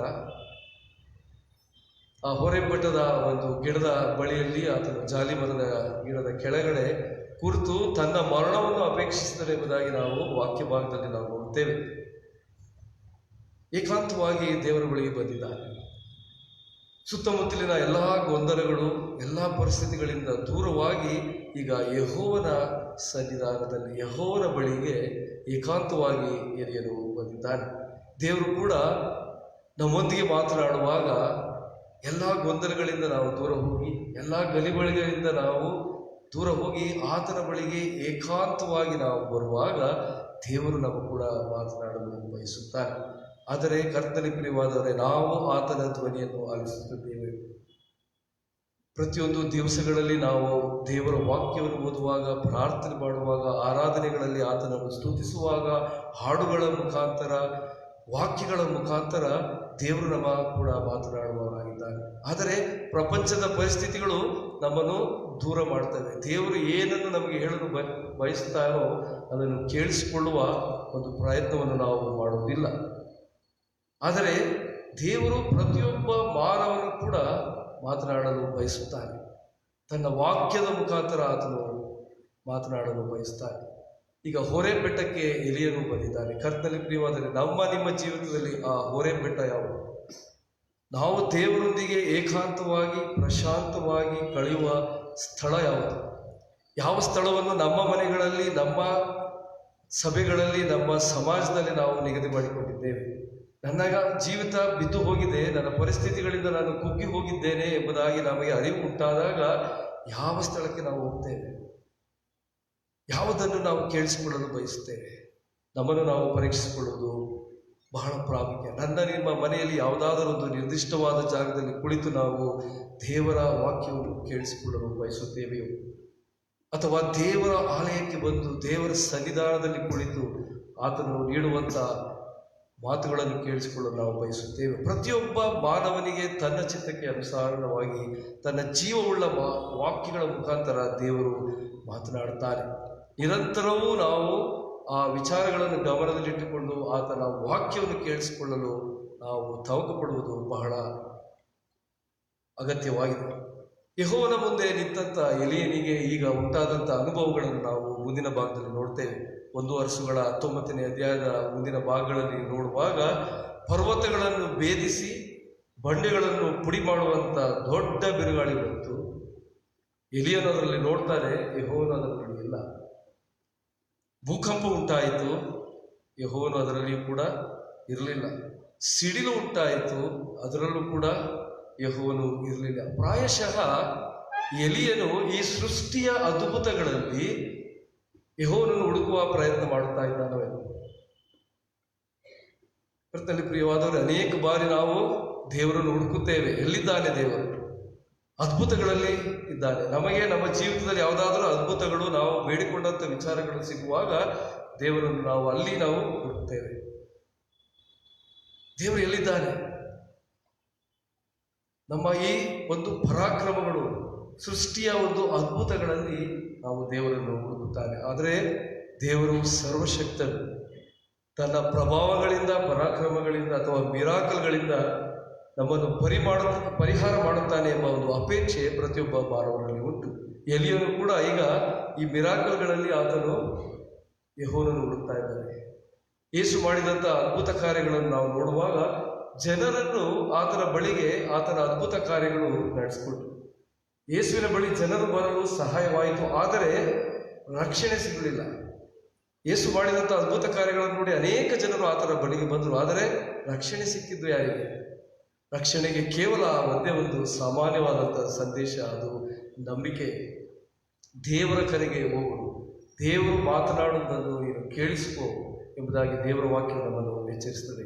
ಸೃಷ್ಟಿಯ ಭಾಗದಲ್ಲಿ ಹುಡುಕುವುದು ಸಹಜ, ಆದರೆ ಯಾವುದರ ಮುಖಾಂತರ ದೇವರು ಮಾತನಾಡ್ತಾ ಇದ್ದಾರೆ? ನೀವು ನೋಡಿ, ವಾಕ್ಯದ ಭಾಗದಲ್ಲಿ ಕಡೆಗೆ ಮಂದ ಮಾರುತ ಶಬ್ದ, ಸ್ಟಿಲ್ ಸ್ಮಾಲ್ ವಾಯ್ಸ್ ಎಂಬುದಾಗಿ ಇಂಗ್ಲಿಷ್ನಲ್ಲಿ ಹೇಳ್ತಾರೆ.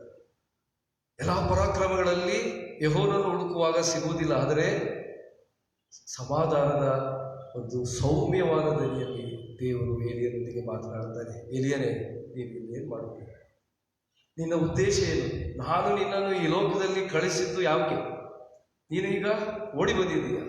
ನಿನ್ನ ಪರಿಸ್ಥಿತಿಗಳಿಂದ ದೂರವಾಗಿ ಹೆದರಿಕೊಂಡು ನಿನ್ನ ಒಂದು ಜವಾಬ್ದಾರಿಯನ್ನು ಬಿಟ್ಟು ನೀನು ಓಡಿ ಬಂದಿದ್ದೀಯ. ನೀನು ಇಲ್ಲಿ ಏನು ಮಾಡುತ್ತೀ? ಅವಿತು ಕುಳಿತಂತ ಎಲಿಯನಿಗೆ ದೇವರು ಕರೆಯನ್ನು ನೀಡ್ತಾ ಇದ್ದಾರೆ. ಜೀವನದ ಜಿಗುಪ್ಸೆಗಳಿಂದ ದೂರ ಹೋಗುತ್ತಿದ್ದಂಥವರಿಗೆ ದೇವರು ಕರೀತಾ ಇದ್ದಾರೆ. ನೀನು ಇಲ್ಲಿ ಏನು ಮಾಡುತ್ತೀ? ಬದಲಾಗಿ ಬಂದು ನನ್ನ ಮುಂದೆ ನಿಲ್ಲು, ಯೆಹೋವನ ಮುಂದೆ ಬಂದು ನಿಲ್ಲು ಎಂಬುದಾಗಿ ಆತ ಹೇಳ್ತಾರೆ. ಆತನನ್ನು ಉತ್ತೇಜಿಸುವುದಕ್ಕಾಗಿ ಮನಗೊಂದಿದವರಾಗಿ ತನ್ನ ಪ್ರಾಣವನ್ನೇ ಬಿಟ್ಟು ಕೊಡುವಷ್ಟು ಒಂದು ಡಿಸಿಷನ್ ಮಾಡಿದಂಥ ಎಲಿಯನಿಗೆ ನೀನು ಬಂದು ನನ್ನ ಮುಂದೆ ನಿಲ್ಲು. ಯೆಹೋವನು ಆತನನ್ನು ಪ್ರೋತ್ಸಾಹಿಸ್ತಾ ಇದ್ದಾನೆ. ಯೆಹೋವನು ಆತನನ್ನು ಮತ್ತೆ ಹುರಿದುಂಬಿಸ್ತಾ ಇದ್ದಾನೆ, ಉತ್ತೇಜನ ಮಾಡ್ತಾ ಇದ್ದಾನೆ. ಮುಂದಿನ ಭಾಗಗಳಲ್ಲಿ ನೀವು ನೋಡ್ರಿ, ಯೆಹೋವನು ಆತನಿಗೆ ಆ ಎಲಿಯನ್ನು ಮುಂದೆ ಮಾಡಬೇಕಾದಂಥ ವಿಚಾರಗಳನ್ನು ಆತನು ತಿಳಿಸ್ಕೊಡ್ತಾ ಇದ್ದಾನೆ. ಕರ್ತನಲ್ಲಿ ಪ್ರಿಯವಾದವರೇ, ಯೆಹೋವನ ಸಿಹಿಯಾದ ಸೌಮ್ಯವಾದ ಮಾತುಗಳನ್ನು ನಮ್ಮ ಹೃದಯಗಳಲ್ಲಿ, ನಮ್ಮ ಮನಸ್ಸಿನಲ್ಲಿ ನಾವು ಕೇಳಿಸಿಕೊಳ್ಳುವಾಗ ಅದು ನಮಗೆ ಸ್ಫೂರ್ತಿಯನ್ನು, ಉತ್ತೇಜನವನ್ನು, ಇನ್ಸ್ಪಿರೇಷನ್ ಕೊಡಲು ಅದು ಶಕ್ತವಾಗಿದೆ. ನಿನ್ನ ಜೀವನದ ಅಸಹನೆಯಿಂದ, ಭಾರದಿಂದ ನಿನ್ನ ಜೀವನ ಕೂಡಿದ್ದರೆ ನಿಮ್ಮ ಹೊರೆಗಳನ್ನು ಅದು ಹಿಡಿದು ಮಾಡುತ್ತದೆ. ನೀವು ಪಾಪ ಮಾಡಿದರೆ ನಿಮ್ಮನ್ನು ಪಶ್ಚಾತ್ತಾಪದ ಕಡೆಗೆ ನಡೆಸ್ತದೆ. ನೀನು ದುಃಖದಿಂದಿದ್ದರೆ ಅದು ಸಂತೋಷಕ್ಕೆ ನಡೆಸ್ತದೆ. ನೀನು ರೋಗಿಗಳಾಗಿದ್ದರೆ ನಿಮಗೆ ಸ್ವಸ್ಥತೆಯನ್ನು ನೀಡುತ್ತದೆ. ನೀವು ಬಾಯಾರಿದ್ದರೆ ಅದು ಜೀವಜಲವನ್ನು ನೀಡುತ್ತದೆ. ನೀವು ಹಸಿದಿದ್ದರೆ ಅದು ತೃಪ್ತಿಯನ್ನು ನೀಡುತ್ತದೆ.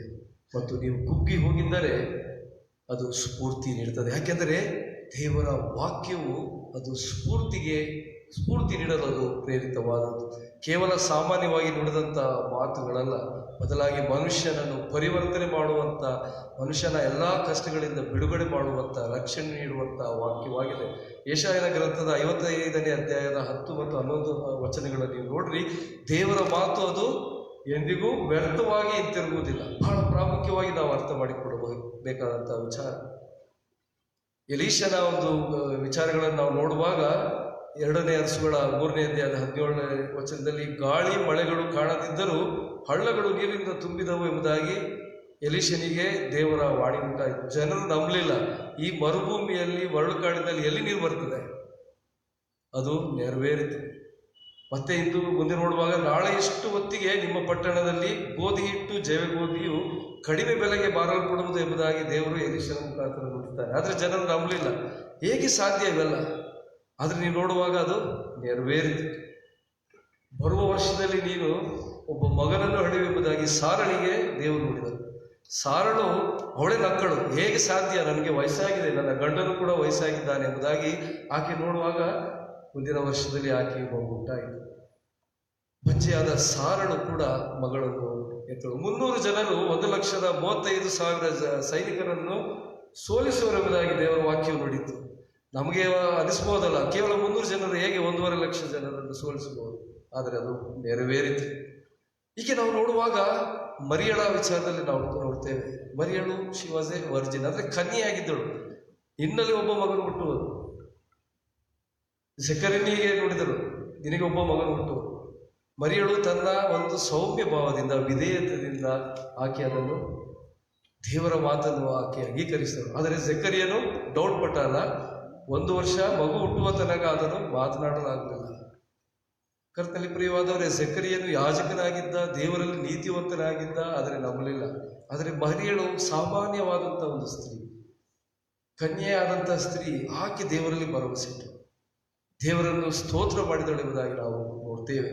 ಯೇಸು ಸ್ವಾಮಿ ಶಿಲುಬೆಗೆ ಒಪ್ಪಿಸಲ್ಪಟ್ಟು 3ನೇ ದಿವಸದಲ್ಲಿ ಆತನು ಪುನರುತ್ತನಾಗ್ತಾನೆ ಎಂಬುದಾಗಿ ನುಡಿದದ್ದು ದೇವರ ವಾಕ್ಯ. ರೋಮನ್ ಸಾಮ್ರಾಜ್ಯದ ಸಿಪಾಯಿಗಳು ನಂಬಲಿಲ್ಲ. ಯಹೂದಿಯ ನಾಯಕರೇ ನಂಬಲಿಲ್ಲ. ಅದನ್ನು ಪಿಲಾತನು ಏನು ಮಾಡಲಾಗಲಿಲ್ಲ, ಕೈಸರನ್ನು ಏನು ಮಾಡಲಾಗಲಿಲ್ಲ. ಅನೇಕ ಜನರು, ಅನೇಕ ಆರ್ಮಿಗಳು, ಯಾರೂ ಅದನ್ನು ನಿಲ್ಲಿಸಲಾಗಲಿಲ್ಲ. ಯೇಸುವು 3ನೇ ದಿವಸದಲ್ಲಿ ಪುನರುತ್ತನಾಗಿ ಎದ್ದು ಬಂದ. ಅಂದರೆ ದೇವರ ವಾಕ್ಯ ಅದು ವ್ಯರ್ಥವಾಗಿ ಹಿಂತಿರುಗುವುದಿಲ್ಲ ಎಂಬ ಒಂದು ವಿಚಾರವನ್ನು ನಾವು ಅರ್ಥಕೊಳ್ಳುವುದು ಬಹಳ ಪ್ರಾಮುಖ್ಯ.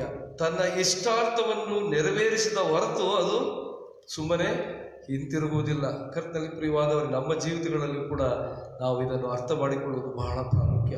ದೇವರು ನುಡಿದಂಥ ಮಾತುಗಳು ಅದು ವ್ಯರ್ಥವಾಗಿ ನುಡಿದಂಥದ್ದಲ್ಲ, ಬದಲಾಗಿ ಮನುಷ್ಯನನ್ನು ಪರಿವರ್ತನೆ ಮಾಡಲು, ಮನುಷ್ಯನನ್ನು ದೇವರ ರಕ್ಷಣೆಯ ಕಡೆಗೆ ನಿಲ್ಲಿಸಲು, ಸತ್ಯದ ನೀತಿಯ ಮಾರ್ಗದಲ್ಲಿ ನಡೆಸಲು ಅದು ಶಕ್ತವಾಗಿದೆ.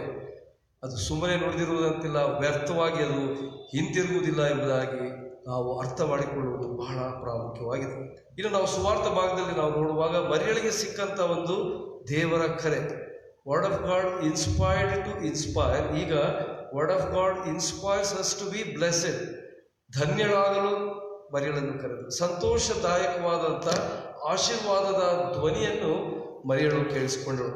ಲೂಕನ ಸುವಾರ್ತೆಯಲ್ಲಿ 1ನೇ ಅಧ್ಯಾಯದ 45ನೇ ವಚನದಲ್ಲಿ ನೀವು ನೋಡ್ರಿ, ನಂಬಿದವಳಾದ ನೀನು ಧನ್ಯಳೇ, ಕರ್ತನು ನಿನಗೆ ಹೇಳಿದ ಮಾತುಗಳು ನೆರವೇರು. ಕರ್ತನಲ್ಲಿ ಪ್ರಿಯವಾದವರೇ, ಈ ದಿವಸ ನಾವು ಆಲಯದಲ್ಲಿ ಬಂದಿದ್ದೇವೆ. ಯಾವ ವಾಕ್ಯವನ್ನು ದೇವರು ನಮಗೆ ತಿಳಿಸ್ತಾ ಇದ್ದಾರೆ? ಮರಿಯಳೇ, ದೇವರ ಕೃಪೆಯು ನಿನ್ನ ಮೇಲಿದೆ. ನೀನು ವಾಗ್ದಾನವನ್ನು ಹೊಂದಿ ಬ್ಲೆಸ್ಸೆಡ್, ನೀನು ಆಶೀರ್ವಾದ ಹೊಂದುವ ಒಂದು ಧ್ವನಿಯನ್ನು ದೇವರು ಆಕೆಗೆ ನೀಡಿದ್ದಾನೆ.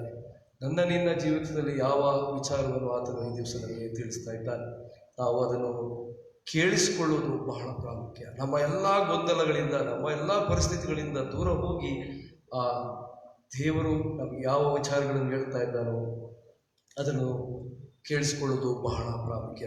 ನಮ್ಮ ಊಹೆಗೆ ಸಿಲುಕುವುದಿಲ್ಲ ದೇವರು ನೀಡುವಂಥ ಕರೆ. ಅನೇಕರ ಜೀವಿತಗಳಲ್ಲಿ ನಾವು ನೋಡ್ತೇವೆ. ನಾನು ಈ ದಿವಸ ಇಲ್ಲಿ ನಿಂತಿದ್ದೇನೆ, ನಮ್ಮಲ್ಲಿ ಅನೇಕರು ದೇವರು ನೀಡಿದಂಥ ಜವಾಬ್ದಾರಿಗಳನ್ನು ನಾವು ನೆರವೇರಿಸ್ತಾ ಇದ್ದೇವೆ ನಮ್ಮ ಇಹಲೋಕದ ಜೀವಿತದಲ್ಲಿ. ಎಂದರೆ ಅದು ದೇವರ ಕರೆ, ದೇವರ ವಾಗ್ದಾನ, ದೇವರ ನಡೆಸುವಿಕೆ, ನಿನ್ನ ಪ್ರಯತ್ನಗಳಲ್ಲ. ದೇವರು ನಮ್ಮನ್ನು ಕಳೆದುಕೊಂಡಿದ್ದಾನೆ. ಅನೇಕ ಸೇವಕಗಳನ್ನು ನಾವು ನೋಡ್ತೇವೆ. ಪರ್ಸಿಕ್ಯೂಟರ್ ಹ್ಯಾವ್ ಬಿಕಮ್ ಎ ಪ್ರಾಪಗೇಟರ್ ಎಂಬುದಾಗಿ ನಾವು ನೋಡ್ತೇವೆ. ಸಭೆಯನ್ನು ಹಿಂಸಿಸಿದಂಥ ಜನರು ಈ ದಿವಸ ದೇವರ ಸುವಾರ್ತೆಯನ್ನು ಸಾರುವ ಒಂದು ಪ್ರಯತ್ನಗಳನ್ನು ನಾವು ಮಾಡ್ತಾ ಇದ್ದಾರೆ. ದೇವರವರನ್ನು ಕರೆದಿದ್ದಾರೆ. ಅನೇಕ ಉದಾಹರಣೆಗಳು ಉಂಟು. ನಾನು ಹೇಳ್ತಾ ಹೋದರೆ ಅನೇಕ ಟೆಸ್ಟಿಮನಿಗಳು ನಮ್ಮಲ್ಲಿ ಇದೆ. ಒಂದು ಚಿಕ್ಕ ಟೆಸ್ಟಿಮನಿ ನಾವು ನೋಡುವಾಗ, ಒಬ್ಬ ಮನುಷ್ಯ ದಾರಿಯಲ್ಲಿ ನಡೆದುಕೊಂಡು ಹೋಗುವಾಗ ಅದನಿಗೆ ಕೆಳಗಡೆ ಒಂದು ಕಾಗದ ಬಿದ್ದಿತ್ತಂತೆ. ಸಾಮಾನ್ಯವಾಗಿ ನಾವೇನು ಮಾಡ್ತೇವೆ, ಅದೇನೋ ಕಾಗದ, ನನಗೆ ಸಿಗ್ನಿಫಿಕೆಂಟ್ ಇಲ್ಲ ಅಂತ ಎಂಬುದಾಗಿ ನಾವು ಮುಂದೆ ಹೋಗ್ತೇವೆ. ಆದರೆ ಆ ವ್ಯಕ್ತಿ ಅದನ್ನು ತೆಗೆದುಕೊಂಡು ಅದನ್ನು ನೋಡುವಾಗ ಆತನಿಗೆ ಯೇಸು ಕ್ರಿಸ್ತನು ಯಾರು ಎಂಬುದ ಒಂದು ಟ್ರ್ಯಾಕ್, ಒಂದು ಸೆಲೆಕ್ಷನ್ನಲ್ಲಿ ಬರೆಯಲ್ಪಟ್ಟಿದೆ. ದೇವರ ವಾಕ್ಯದ ಮುಖಾಂತರ ಅದು ಬರೆಯಲ್ಪಟ್ಟಾಗ ಆತನು ಹುಡುಕುತ್ತಾ ಇದ್ದಂಥ ಜೀವನದ ಆತನ ಒಂದು ಉದ್ದೇಶವನ್ನು ಆತನು ತಿಳಿದುಕೊಳ್ಳಲು ಪ್ರಯತ್ನ ಮಾಡುವಾಗ ಯೇಸು ಕ್ರಿಸ್ತನ ವಿಚಾರ ಆತನಿಗೆ ಸಿಕ್ಕಿತು. ಕರ್ತನಲ್ಲಿ ಪ್ರಿಯವಾದರೆ ಆ ಮನುಷ್ಯನು ತನ್ನನ್ನು ತಾನು ಯೇಸುವಿಗೆ ಅರ್ಪಿಸಿಕೊಂಡು ತನ್ನ ಕುಟುಂಬದ ಎಲ್ಲ ಜನರನ್ನು ಅರ್ಪಿಸಿಕೊಂಡು ಆತನು ಈ ದಿವಸ ಭಾರತ ದೇಶದಲ್ಲಿ ಸುಮಾರು 23 ಸಭೆಗಳನ್ನು ಆತನು ಸ್ಥಾಪಿಸಿದ. ಕೇವಲ ಒಂದು ಕಾಗದ. ಅಂದರೆ ದೇವರ ವಾಕ್ಯ ಅದು ವ್ಯರ್ಥವಾಗಿ ಹಿಂತಿರುಗುವುದಿಲ್ಲ. It is a powerful word ಎಂಬುದಾಗಿ ನಾವು ಅರ್ಥ ಮಾಡಿಕೊಳ್ಳಬಹುದು. ಇನ್ನೂ ಅನೇಕ ವಿಚಾರಗಳು ನಮಗೆ ಗೊತ್ತುಂಟು. ನಿಮ್ಮಲ್ಲಿ ಕೂಡ ಅನೇಕ ಟೆಸ್ಟಿಮನಿಗಳನ್ನು ನೀವು ತಿಳಿದಿದ್ದೀರಿ. ಭಾರತೀಯ ಸತ್ಯವೇದ ಸಂಸ್ಥೆ ಸುಮಾರು ಸಹಸ್ರಾರು ಈ ಥರ ಟ್ರ್ಯಾಕ್ಟ್ಗಳನ್ನು ಸಿದ್ಧಪಡಿಸ್ತದೆ. ಅನೇಕ ಸಭೆಗಳಲ್ಲಿ ಆಲಯದ ಹೊರಗಡೆ ಅದನ್ನು ಒಂದು ಟ್ರ್ಯಾಕ್ ಡಿಸ್ಪೆನ್ಸರ್ನಲ್ಲಿ ಇರ್ತಾರೆ. ಅನೇಕ ಜನರು ಮಾರುಕಟ್ಟೆಯಲ್ಲಿ ಓಡಾಡುವಾಗ ಅಥವಾ ಬೇರೆ ಒಂದು ಇದರಲ್ಲಿ ಬರುವಾಗ ಪ್ರಾರ್ಥನೆ ಮಾಡ್ತಾರೆ, ದೇವರ ಆಲಯದ ಮುಂದೆ ನಿಂತು ಕೈ ಮುಗಿತಾರೆ. ಅವರಿಗೆ ಒಂದು ದೇವರ ವಾಕ್ಯ, ಅದರ ಮುಖಾಂತರ ಅನೇಕ ಜನರು ಪರಿವರ್ತನೆ ಹೊಂದಿ ತಮ್ಮ ಜೀವನದ ಉದ್ದೇಶವನ್ನು ಕಂಡುಕೊಳ್ಳಲು ಈ ವಾಕ್ಯಗಳು ಸಹಾಯಕವಾಗಿದೆ. ಆ ವಾಕ್ಯಗಳು ನಾವು ಬರೆದಿದ್ದಲ್ಲ, ಬೇರೆಯವರು ಬರೆದಿಲ್ಲ, ಕೇವಲ ದೇವರ ವಾಕ್ಯಗಳೇ. ಜನರಿಗೆ ಅರ್ಥವಾಗುವಂಥ ಭಾಷೆಯಲ್ಲಿ ಅದನ್ನು ನಾವು ಮುದ್ರಿಸಿ ಇಡಲ್ಪಡ್ತೇವೆ. ಈ ವಿಚಾರಗಳಲ್ಲಿ ನಾವು ನೋಡುವಾಗ ದೇವರ ವಾಕ್ಯ ಅದು ಇನ್ಸ್ಪೈರ್ಡ್ ಟು ಇನ್ಸ್ಪೈರ್ ಮತ್ತು ಇನ್ಸ್ಪೈರ್ಡ್ ಟು ದ ಬ್ಲೆಸ್ಸಿಂಗ್ ಎಂಬುದಾಗಿ ನಾವು ನೋಡ್ತೇವೆ. ಈ ಕೇವಲ ವಾಗ್ದಾನಗಳು, ಭರವಸೆಗಳು ನಮಗೆ ಬಹಳ ಸಂತೋಷ. ದೇವರು ನಮ್ಮನ್ನು ಕಾಪಾಡ್ತಾನೆ, ಆತನಿಗೆ ಕುರುಬನು, ಎಲ್ಲ ವಿಚಾರಗಳಲ್ಲಿ ನಾವು ಸಂತೋಷ ಪಡ್ತೇವೆ. ಆದರೆ ದೇವರ ವಾಕ್ಯ ಇವೆಲ್ಲರ ಜೊತೆಗೆ ನಮ್ಮನ್ನು ಎಚ್ಚರಿಸ್ತದೆ ಕೂಡ. There is a warning, there is a caution. ಪ್ರಕಟಣೆಗಳಂತ ನಾವು ಓದಿದಂಥ ವಾಕ್ಯದ ಭಾಗದಲ್ಲಿ ನಾವು ನೋಡ್ತೇವೆ, ವಾಗ್ದಾನಗಳನ್ನು ನೀಡುವಂಥ ದೇವರು, ನಮ್ಮನ್ನು ಪರಿವರ್ತನೆಗೊಳಿಸುವಂಥ ದೇವರು ಎಚ್ಚರಿಕೆಯನ್ನು ಕೂಡ ನಮಗೆ ನೀಡ್ತಾರೆ. ಪ್ರಕಟಣೆ ಗ್ರಂಥ ನಾವೆಲ್ಲರೂ ಬಹಳ ಭಯಭಕ್ತಿಯಿಂದ ಅದನ್ನು ಓದುವಂಥ ಒಂದು ಪೂರ್ತಿ ಪುಸ್ತಕ. ಅನೇಕರಿಗೆ ಅರ್ಥವಾಗುವುದಿಲ್ಲ, ಅರ್ಥವಾದರೂ ಅದನ್ನು ಅರ್ಥ ಮಾಡಿಕೊಳ್ಳುವ ಪ್ರಯತ್ನ ಮಾಡುವುದಿಲ್ಲ. ಯಾಕಂದರೆ ಅದು ನೇರವಾಗಿ ಖಂಡನೆಯನ್ನು, ಎಚ್ಚರಿಕೆಯನ್ನು ನೀಡುವಂಥ ಒಂದು ಭಾಗವಾಗಿದೆ. ಈ ದಿವಸದ ಭಾಗದಲ್ಲಿ 10ನೇ ಅಧ್ಯಾಯದ ಪ್ರಕಟಣೆ ಗ್ರಂಥದ 10ನೇ ಅಧ್ಯಾಯದಲ್ಲಿ ನೀವು ನೋಡ್ರಿ, ಅದರಲ್ಲಿರುವಂಥ ಒಂದು ಸಂದೇಶ ನಮಗೆ ಕೊಡಲ್ಪಟ್ಟಂಥ ಒಂದು ವಿಚಾರ, ನೋ ಮೋರ್ ಡಿಲೇ, ಇನ್ನು ಸಾವಕಾಶವಿರುವುದಿಲ್ಲ. ಈ ಒಂದು ಎಚ್ಚರಿಕೆ ಅದು ನಮಗೆ ನೀಡಿದೆ. ಮತ್ತು ಮತ್ತೊಂದು ವಿಚಾರ ಅದು ತಿಳಿಸ್ತದೆ, ಈ ಚಿಕ್ಕ ಸುರುಳಿಯು ನಿನ್ನ ಹೊಟ್ಟೆಯನ್ನು ಕಹಿಯಾಗುವಂತೆ ಮಾಡ್ತದೆ, ಆದರೆ ನಿನ್ನ ಬಾಯಲ್ಲಿ ಜೇನಿನಂತೆ ಅದು ಸಿಹಿಯಾಗಿರುವುದು. ಯೋಹಾನನಿಗೆ ಸಿಕ್ಕಂಥ ದರ್ಶನವನ್ನು ನೀವು ನೋಡ್ರಿ. ಪರಲೋಕದ ಸಾನ್ನಿಧ್ಯ, 7 ಮುದ್ರೆಗಳು, ಯಜ್ಞದ ಕುರಿಯಾದಾತರು, 7 ತುತ್ತೂರಿಗಳು, ಉಪದ್ರವಗಳು, ನ್ಯಾಯ ತೀರ್ಪಿನ ವಿಚಾರಗಳು, ಯೇಸು ಕ್ರಿಸ್ತನ ವಿಶ್ವವಾದಂಥ ಸುವಾರ್ತೆಯನ್ನು ಯೋಹಾನನಿಗೆ ಆ ಕಾಲದಲ್ಲಿ ತಿಳಿಸಲ್ಪಟ್ಟಿದ್ದು. ಕ್ರಿಸ್ತನನ್ನು ಅಂಗೀಕರಿಸದೆ ತಿರಸ್ಕರಿಸಿದವರಿಗೆ ಉಂಟಾಗುವಂಥ ಉಪದ್ರವಗಳು, ನ್ಯಾಯ ತೀರ್ಪು ಯಾವ ರೀತಿಯಲ್ಲಿ ಆಗ್ತದೆ ಎಂಬುದಾಗಿ ಅಲ್ಲಿ ತಿಳಿಸಲ್ಪಟ್ಟಿದೆ, ಮತ್ತು ಅಂಗೀಕರಿಸಿದವರಿಗೆ ಸಿಗುವಂಥ ಒಂದು ರಕ್ಷಣೆಯನ್ನು ಅದು ತಿಳಿಸ್ತದೆ. ಈ ವಿಚಾರಗಳು ಯೋಹಾನನಿಗೆ ತಿಳಿಸುವುದನ್ನು ನಾವು ಪ್ರಕಟಣೆಯ ಗ್ರಂಥದ ಉದ್ದಕ್ಕೂ ನಾವು ನೋಡ್ತೇವೆ. 6ನೇ ತುತ್ತೂರಿ ಓದಿದಾಗ, 6th ಟ್ರಂಪೆಟ್ ಅದು ಊದಿದಾಗ ಮನುಷ್ಯರೊಳಗೆ ಏನಿರ್ತದೆ, 1/3 ಭಾಗದ ಜನರನ್ನು ಸಂಹಾರ ಮಾಡಲಾಯಿತು. ಉಪದ್ರವಗಳಿಂದ ಸಾಯದೆ ಉಳಿದ ಜನರು ದೇವರ ಕಡೆಗೆ ತಿರುಗಲಿಲ್ಲ, ಮಾನಸಾಂತರ ಪಡಲಿಲ್ಲ. ಈಗ 7ನೇ ತುತ್ತೂರಿ ಊದುವುದಕ್ಕಿಂತ ಮುಂಚೆ ದೇರ್ ಇಸ್ ಎ ಪಾಸ್. 7ನೇ ತುತ್ತೂರಿ ಊದುವುದಕ್ಕಿಂತ ಮುಂಚೆ ಯೋಹಾನನಿಗೆ ಒಂದು ದರ್ಶನ. ಬಲಿಷ್ಠನಾದ ದೇವದೂತನು ಕೈಯಲ್ಲಿ ಬಿಚ್ಚಿದ್ದ ಸುರುಳಿಯನ್ನು ಇಟ್ಟುಕೊಂಡಿದ್ದಾನೆ. ತನ್ನ ಬಲಗಾಲನ್ನು ಸಮುದ್ರದ ಮೇಲೆಯೂ ಮತ್ತು ಎಡಗಾಲನ್ನು ಭೂಮಿಯ ಮೇಲೆ ಇಟ್ಟು ಸಮಸ್ತವನ್ನು ಸೃಷ್ಟಿಸಿ ಯುಗಾಂತರಗಳಲ್ಲಿ ವಾಸಿಸುವಾತನಾದ ದೇವರನ್ನು ಆತನ ಮೇಲೆ ಆಣೆಯಿಟ್ಟು ಹೇಳ್ತಾ ಇದ್ದಾನೆ, ಇನ್ನೂ ಸಾವಕಾಶವಿಲ್ಲ, ನೋ ಮೋರ್ ಡಿಲೇ. ಎಲ್ಲ ಪೇಷನ್ಸ್ ಏನೇನಿದೆ ಎಲ್ಲದನ್ನು ನಾವು ನೋಡಿ ಆಯಿತು, ಇನ್ನು ಮುಂದೆ ಸಾವಕಾಶವಿರುವುದಿಲ್ಲ, ನೋ ಮೋರ್ ಡಿಲೇ. ಇದುವರೆಗೆ ಗುಪ್ತವಾಗಿಟ್ಟಂಥ ಸಂಗತಿಗಳನ್ನು ದೇವರ ಸಂಕಲ್ಪವನ್ನು ಅದು ತಿಳಿಸ್ತದೆ. ಅದೇನೆಂದರೆ ದೇವರ ಸಂಕಲ್ಪ ಅದು ಸುವಾರ್ತೆಯ ಸಂದೇಶ, ನಂಬಿದವರಿಗೆ ರಕ್ಷಣೆ, ನಂಬದೇ ಹೋದವರಿಗೆ ನ್ಯಾಯ ತೀರ್ಪು ಅಷ್ಟೇ ದೇವರ ಸುವಾರ್ತೆ. ಪ್ರಕಟಣೆಯ ಗ್ರಂಥದ ಉದ್ದಕ್ಕೂ ಅದು ನೀಡುವುದು ಅದೇ ಒಂದು ಸಂದೇಶ, ದೇವರ ಸಂಕಲ್ಪ, ನಂಬಿದವರಿಗೆ ರಕ್ಷಣೆ, ನಂಬದೇ ಹೋದವರಿಗೆ ನ್ಯಾಯ ತೀರ್ಪು ಎಂಬ ಎಚ್ಚರಿಕೆ ಯೋಹಾನನಿಗೆ ಕೊಡಲ್ಪಟ್ಟಿದೆ. ಆತನು ಅದನ್ನು ಬರೀತಾ ಇದ್ದಾನೆ. ಮತ್ತೊಂದು ಆದೇಶ ನಾವು ನೋಡುವಾಗ, ನೀನು ಹೋಗಿ ಆ ಬಿಚ್ಚಿದ ಸುರುಳಿಯನ್ನು ನೀನು ತಿಂದು ಬಿಡು, ಅದು ನಿನ್ನ ಹೊಟ್ಟೆಯನ್ನು ಕಹಿ ಮಾಡ್ತದೆ, ಆದರೆ ನಿನ್ನ ಬಾಯಲ್ಲಿ ಜೇನಿನಂತೆ ಸಿಹಿಯಾಗಿರುವುದು. ಕರ್ತನಲ್ಲಿ ಪ್ರಿಯವಾದವರೇ, ದೇವರ ವಾಕ್ಯವು ಅದು ಜೇನಿಗಿಂತ ಸಿಹಿಯಾಗಿದೆ. ದಾವೀದನು 119ನೇ ಕೀರ್ತನೆಯಲ್ಲಿ ಬರುವಾಗ, ನಿನ್ನ ವಾಕ್ಯಗಳು ಜೇನಿಗಿಂತಲೂ ಎಷ್ಟೋ ಸಿಹಿಯಾಗಿದೆ ಎಂಬುದಾಗಿ ಆತನು ಬರ್ತಾನೆ. ಆದರೆ ಹೊಟ್ಟೆಯೊಳಗೆ ಕೈ ಮಾಡ್ತದೆ. ಯಾವಾಗ ನಾವು ಅದನ್ನು ಅರ್ಥ ಮಾಡಿಕೊಂಡು ಜೀರ್ಣ ಮಾಡಿಕೊಂಡು ನನ್ನನ್ನು ನಾನು ದೇವರ ಮುಂದೆ ನಾನು ಪರೀಕ್ಷಿಸಿಕೊಳ್ಳುವಾಗ ಅದು ನಮ್ಮನ್ನು ಕಹಿ ಮಾಡ್ತದೆ. ದೇವರ ವಾಕ್ಯದ ಒಂದು ಬಹಳ ಪ್ರಾಮುಖ್ಯ ವಿಶೇಷತೆ ಏನೆಂದರೆ, ನಮ್ಮ ದೇವರು ಯಾರಾಗಿದ್ದಾನೆ, ನಾನು ದೇವರ ಮುಂದೆ ಏನಾಗಿದ್ದೇನೆ ಎಂಬುದನ್ನು ಅದು ತಿಳಿಸುತ್ತದೆ. It will open everything. ನಾನು ಏನು ಮಾಡಿದ್ದೇನೆ, ನಾನು ದೇವರ ಮುಂದೆ ಯಾವ ತಪ್ಪುಗಳನ್ನು ಮಾಡಿದ್ದೇನೆ, ಯಾವ ಅಸತ್ಯದ ಮಾರ್ಗದಲ್ಲಿ, ಅನೀತಿಯ ಮಾರ್ಗದಲ್ಲಿ ನಾನು ನಡ್ತಾ ಇದ್ದೇನೆ, ರಕ್ಷಣೆಗೆ ನಾನು ಬಾಧ್ಯನಾಗಿಲ್ಲ ಎಂಬ ವಿಚಾರವನ್ನು ಅದು ನಮಗೆ ತೋರಿಸಿಕೊಡ್ತದೆ. ಅದು ಹೇಗೆ ಹಿತಕರವಾಗಿದೆಯೋ, ದೇವರ ವಾಕ್ಯಗಳು ವಾಗ್ದಾನದ ಭರವಸೆಯನ್ನು ನಮಗೆ ನೀಡುವಾಗ ಎಷ್ಟು ಹಿತಕರವಾಗ್ತದಲ್ಲ. ದೇವರು ನಿನ್ನನ್ನು ಕಾಪಾಡ್ತಾನೆ, ನೀನೆಲ್ಲ ಕಷ್ಟಗಳಿಂದ ಪರಿಹಾರ ಮಾಡ್ತಾನೆ, ನಮಗೆ ಬಹಳ ಸಂತೋಷ, ಅದನ್ನು ನಾವು ಅನುಭವಿಸ್ತೇವೆ. ಅದೇ ಸಮಯದಲ್ಲಿ ಆ ಜೇನಿನಂತೆ ಇರುವಂಥ ವಾಕ್ಯ ಅದನ್ನು ನಾವು ಅರ್ಥ ಮಾಡಿಕೊಂಡು ಜೀರ್ಣ ಮಾಡಿಕೊಳ್ಳುವಾಗ ಅದು ಹೊಟ್ಟೆಯನ್ನು ಕಹಿಯಾಗುವಂತೆ ಮಾಡ್ತದೆ. ನನ್ನ ಪರಿಸ್ಥಿತಿಯನ್ನು ಕನ್ನಡಿಯ ರೀತಿಯಲ್ಲಿ ಅದು ದೇವರ ಮುಂದೆ ನಮ್ಮನ್ನು ತೀರಿಸ್ತದೆ. ಆತನ ನ್ಯಾಯ ತೀರ್ವಿಕೆ, ಆತನ ಶಿಕ್ಷೆ, ನಾವು ಆತನ ಮುಂದೆ ಏನಾಗಿದ್ದೇವೆ ಎಂಬುದನ್ನು ಅರಿತಾಗ ಆ ವಾಕ್ಯವು ನಮಗೆ ಕಹಿಯಾಗಿರ್ತದೆ ಮತ್ತು ಘೋರವಾಗಿರ್ತದೆ ಎಂಬುದಾಗಿ ನಾವು ಅರ್ಥ ಮಾಡಿಕೊಳ್ಳಬಹುದು. 7ನೇ ತುತ್ತೂರಿ ಓದುವಾಗ, 7th ಟ್ರಂಪೆಟ್ ಅದು ಬ್ಲೋ ಆಗುವಾಗ ದೇವರು ನ್ಯಾಯ ತೀರ್ಪು ಮಾಡ್ತಾನೆ ಎಂಬ ಒಂದು ದರ್ಶನ ಯೋಹಾನನಿಗೆ ಈ ಭಾಗದಲ್ಲಿ ಬರೆಯಲ್ಪಟ್ಟಿದೆ. ಈ ಅನುಭವವನ್ನು ಆ ದೂತನು ಹೇಳ್ತಾನೆ, ಇದು ನೀನು ಅನೇಕವಾಗಿರುವ ಜನ, ಪ್ರಜೆ, ಭಾಷೆ, ರಾಜ ಇವರ ವಿಷಯದಲ್ಲಿ ಪ್ರವಾದನೆ ಹೇಳಬೇಕೆಂಬುದಾಗಿ ನಮಗೆ ತಿಳಿಸಲ್ಪಟ್ಟಿದೆ. ಕರ್ತನಲ್ಲಿ ಪ್ರಿಯವಾದವರ ಯೇಸು ಕ್ರಿಸ್ತನು ಕೂಡ ನಮಗೆ ಗ್ರೇಟ್ ಕಮಿಷನ್ ನೀಡಿದ್ದಾನೆ. ಕೇವಲ ನಾನು ಯೇಸುವಿನ ಪ್ರೀತಿಯನ್ನು, ರಕ್ಷಣೆಯನ್ನು ಅನುಭವಿಸುವುದಲ್ಲ, ನನ್ನ ಕುಟುಂಬದವರಿಗೆ, ನನ್ನ ಸಭೆಗೆ, ನನ್ನ ಜನಕ್ಕೆ, ನನ್ನ ಸಮಾಜಕ್ಕೆ ತಿಳಿಸುವಂಥ ಒಂದು ಜವಾಬ್ದಾರಿ ನಮಗಿರ್ತದೆ. ನೀನು ತಿಳಿದಿರುವಂಥ ಜೇನಿನಂತೆ ಸಿಹಿಯಾಗಿರುವಂಥ ಈ ವಾಕ್ಯಗಳನ್ನು ಕೇವಲ ನಿನ್ನಲ್ಲಿಯೇ ಇಟ್ಟುಕೊಳ್ಳದೆ ಪ್ರತಿಯೊಬ್ಬ ಜನರಿಗೆ, ಪ್ರತಿಯೊಬ್ಬ ಭಾಷೆಗೆ, ಪ್ರತಿಯೊಬ್ಬ ರಾಜರಿಗೆ, ಪ್ರತಿಯೊಬ್ಬ ಜನಾಂಗಗಳಿಗೆ ನೀಡುವಂಥ ಒಂದು ಪ್ರಯತ್ನ ಒಂದು ವಾಗ್ದಾನ ದೇವರು ನಮಗೆ ನೀಡಿದ್ದಾನೆ. ಆತನ ಎರಡನೇ ಬರೋಣವನ್ನು ಅಪೇಕ್ಷಿಸುವ ನಾವು ವಾಕ್ಯವು ನಮ್ಮನ್ನು ಎಚ್ಚರಿಸುತ್ತದೆ. ನೋ ಮೋರ್ ಡಿಲೇ, ಇನ್ನೂ ಸಾವಕಾಶವಿರುವುದಿಲ್ಲ. ಕರ್ತನಲ್ಲಿ ಪ್ರಿಯವಾದವರೇ, ದೇವರ ವಾಕ್ಯ ಎಷ್ಟು ಮಟ್ಟಿಗೆ ನಮ್ಮನ್ನು ಇನ್ಸ್ಪೈರ್ ಮಾಡ್ತದೋ, ಸ್ಫೂರ್ತಿಯನ್ನು ನೀಡುತ್ತದೋ, ಉತ್ತೇಜನವನ್ನು ನೀಡುತ್ತದೋ, ಅದೇ ವಿಚಾರದಲ್ಲಿ ನಮ್ಮನ್ನು ಎಚ್ಚರಿಸ್ತದೆ. ಇನ್ನು ಸಾವಕಾಶವಿರುವುದಿಲ್ಲ. Repent and be saved. ನಮ್ಮನ್ನು ನಾವು ಆ ವಾಕ್ಯವನ್ನು ಕೇಳಿಸಿಕೊಳ್ಳುವವರಾಗಿ ನಾವು ದೇವರ ಮುಂದೆ ಏನಾಗಿದ್ದೇವೆ ಎಂಬುದಾಗಿ ಅರ್ಥ ಮಾಡಿಕೊಳ್ಳುವಾಗ ದೇವರು ನಮಗೆ ಉತ್ತೇಜನವನ್ನು ನೀಡ್ತಾನೆ. ಅನೇಕರ ಜೀವಿತಗಳಲ್ಲಿ ನಾವು ನೋಡ್ತೇವೆ, ಪಾಪದಲ್ಲಿ ಬಿದ್ದಿದ್ದಾರೆ, ದೇವರಿಗೆ ವಿರುದ್ಧವಾದಂಥ ಕಾರ್ಯಗಳನ್ನು, ಸಮಾಜಕ್ಕೆ ವಿರುದ್ಧವಾದಂಥ ಕಾರ್ಯಗಳನ್ನು ಅವರು ಮಾಡುವಂಥ ಪರಿಸ್ಥಿತಿಯಲ್ಲಿ ದೇವರ ಕರೆಯನ್ನು ಅವರು ಕೇಳಿಸಿಕೊಳ್ಳುವಾಗ, ತಮ್ಮನ್ನು ತಾವು ಪರಿವರ್ತನೆ ಮಾಡಿ ದೇವರ ಬಳಿಗೆ ಬರುವಾಗ ದೇವರು ಅವರ ಮೂಲಕ ಅತ್ಯದ್ಭುತವಾದಂಥ ಕಾರ್ಯಗಳನ್ನು ಆತನು ಮಾಡ್ತಾನೆ ಎಂಬುದಾಗಿ ಅನೇಕ ಸಾಕ್ಷಿಗಳು ನಮಗೆ ಗೊತ್ತುಂಟು. Remain and be changed, repent and be saved ಅಥವಾ ರಿಮೈನ್ ಅಂಡ್ ಬಿ ಚೇಂಜ್ಡ್. ನೀತಿವಂತರಾಗಿ ನಾವು ತಿರುಗಿಕೊಂಡುವಾಗ ದೇವರು ನಮಗೆ ರಕ್ಷಣೆ ನೀಡ್ತಾನೆ.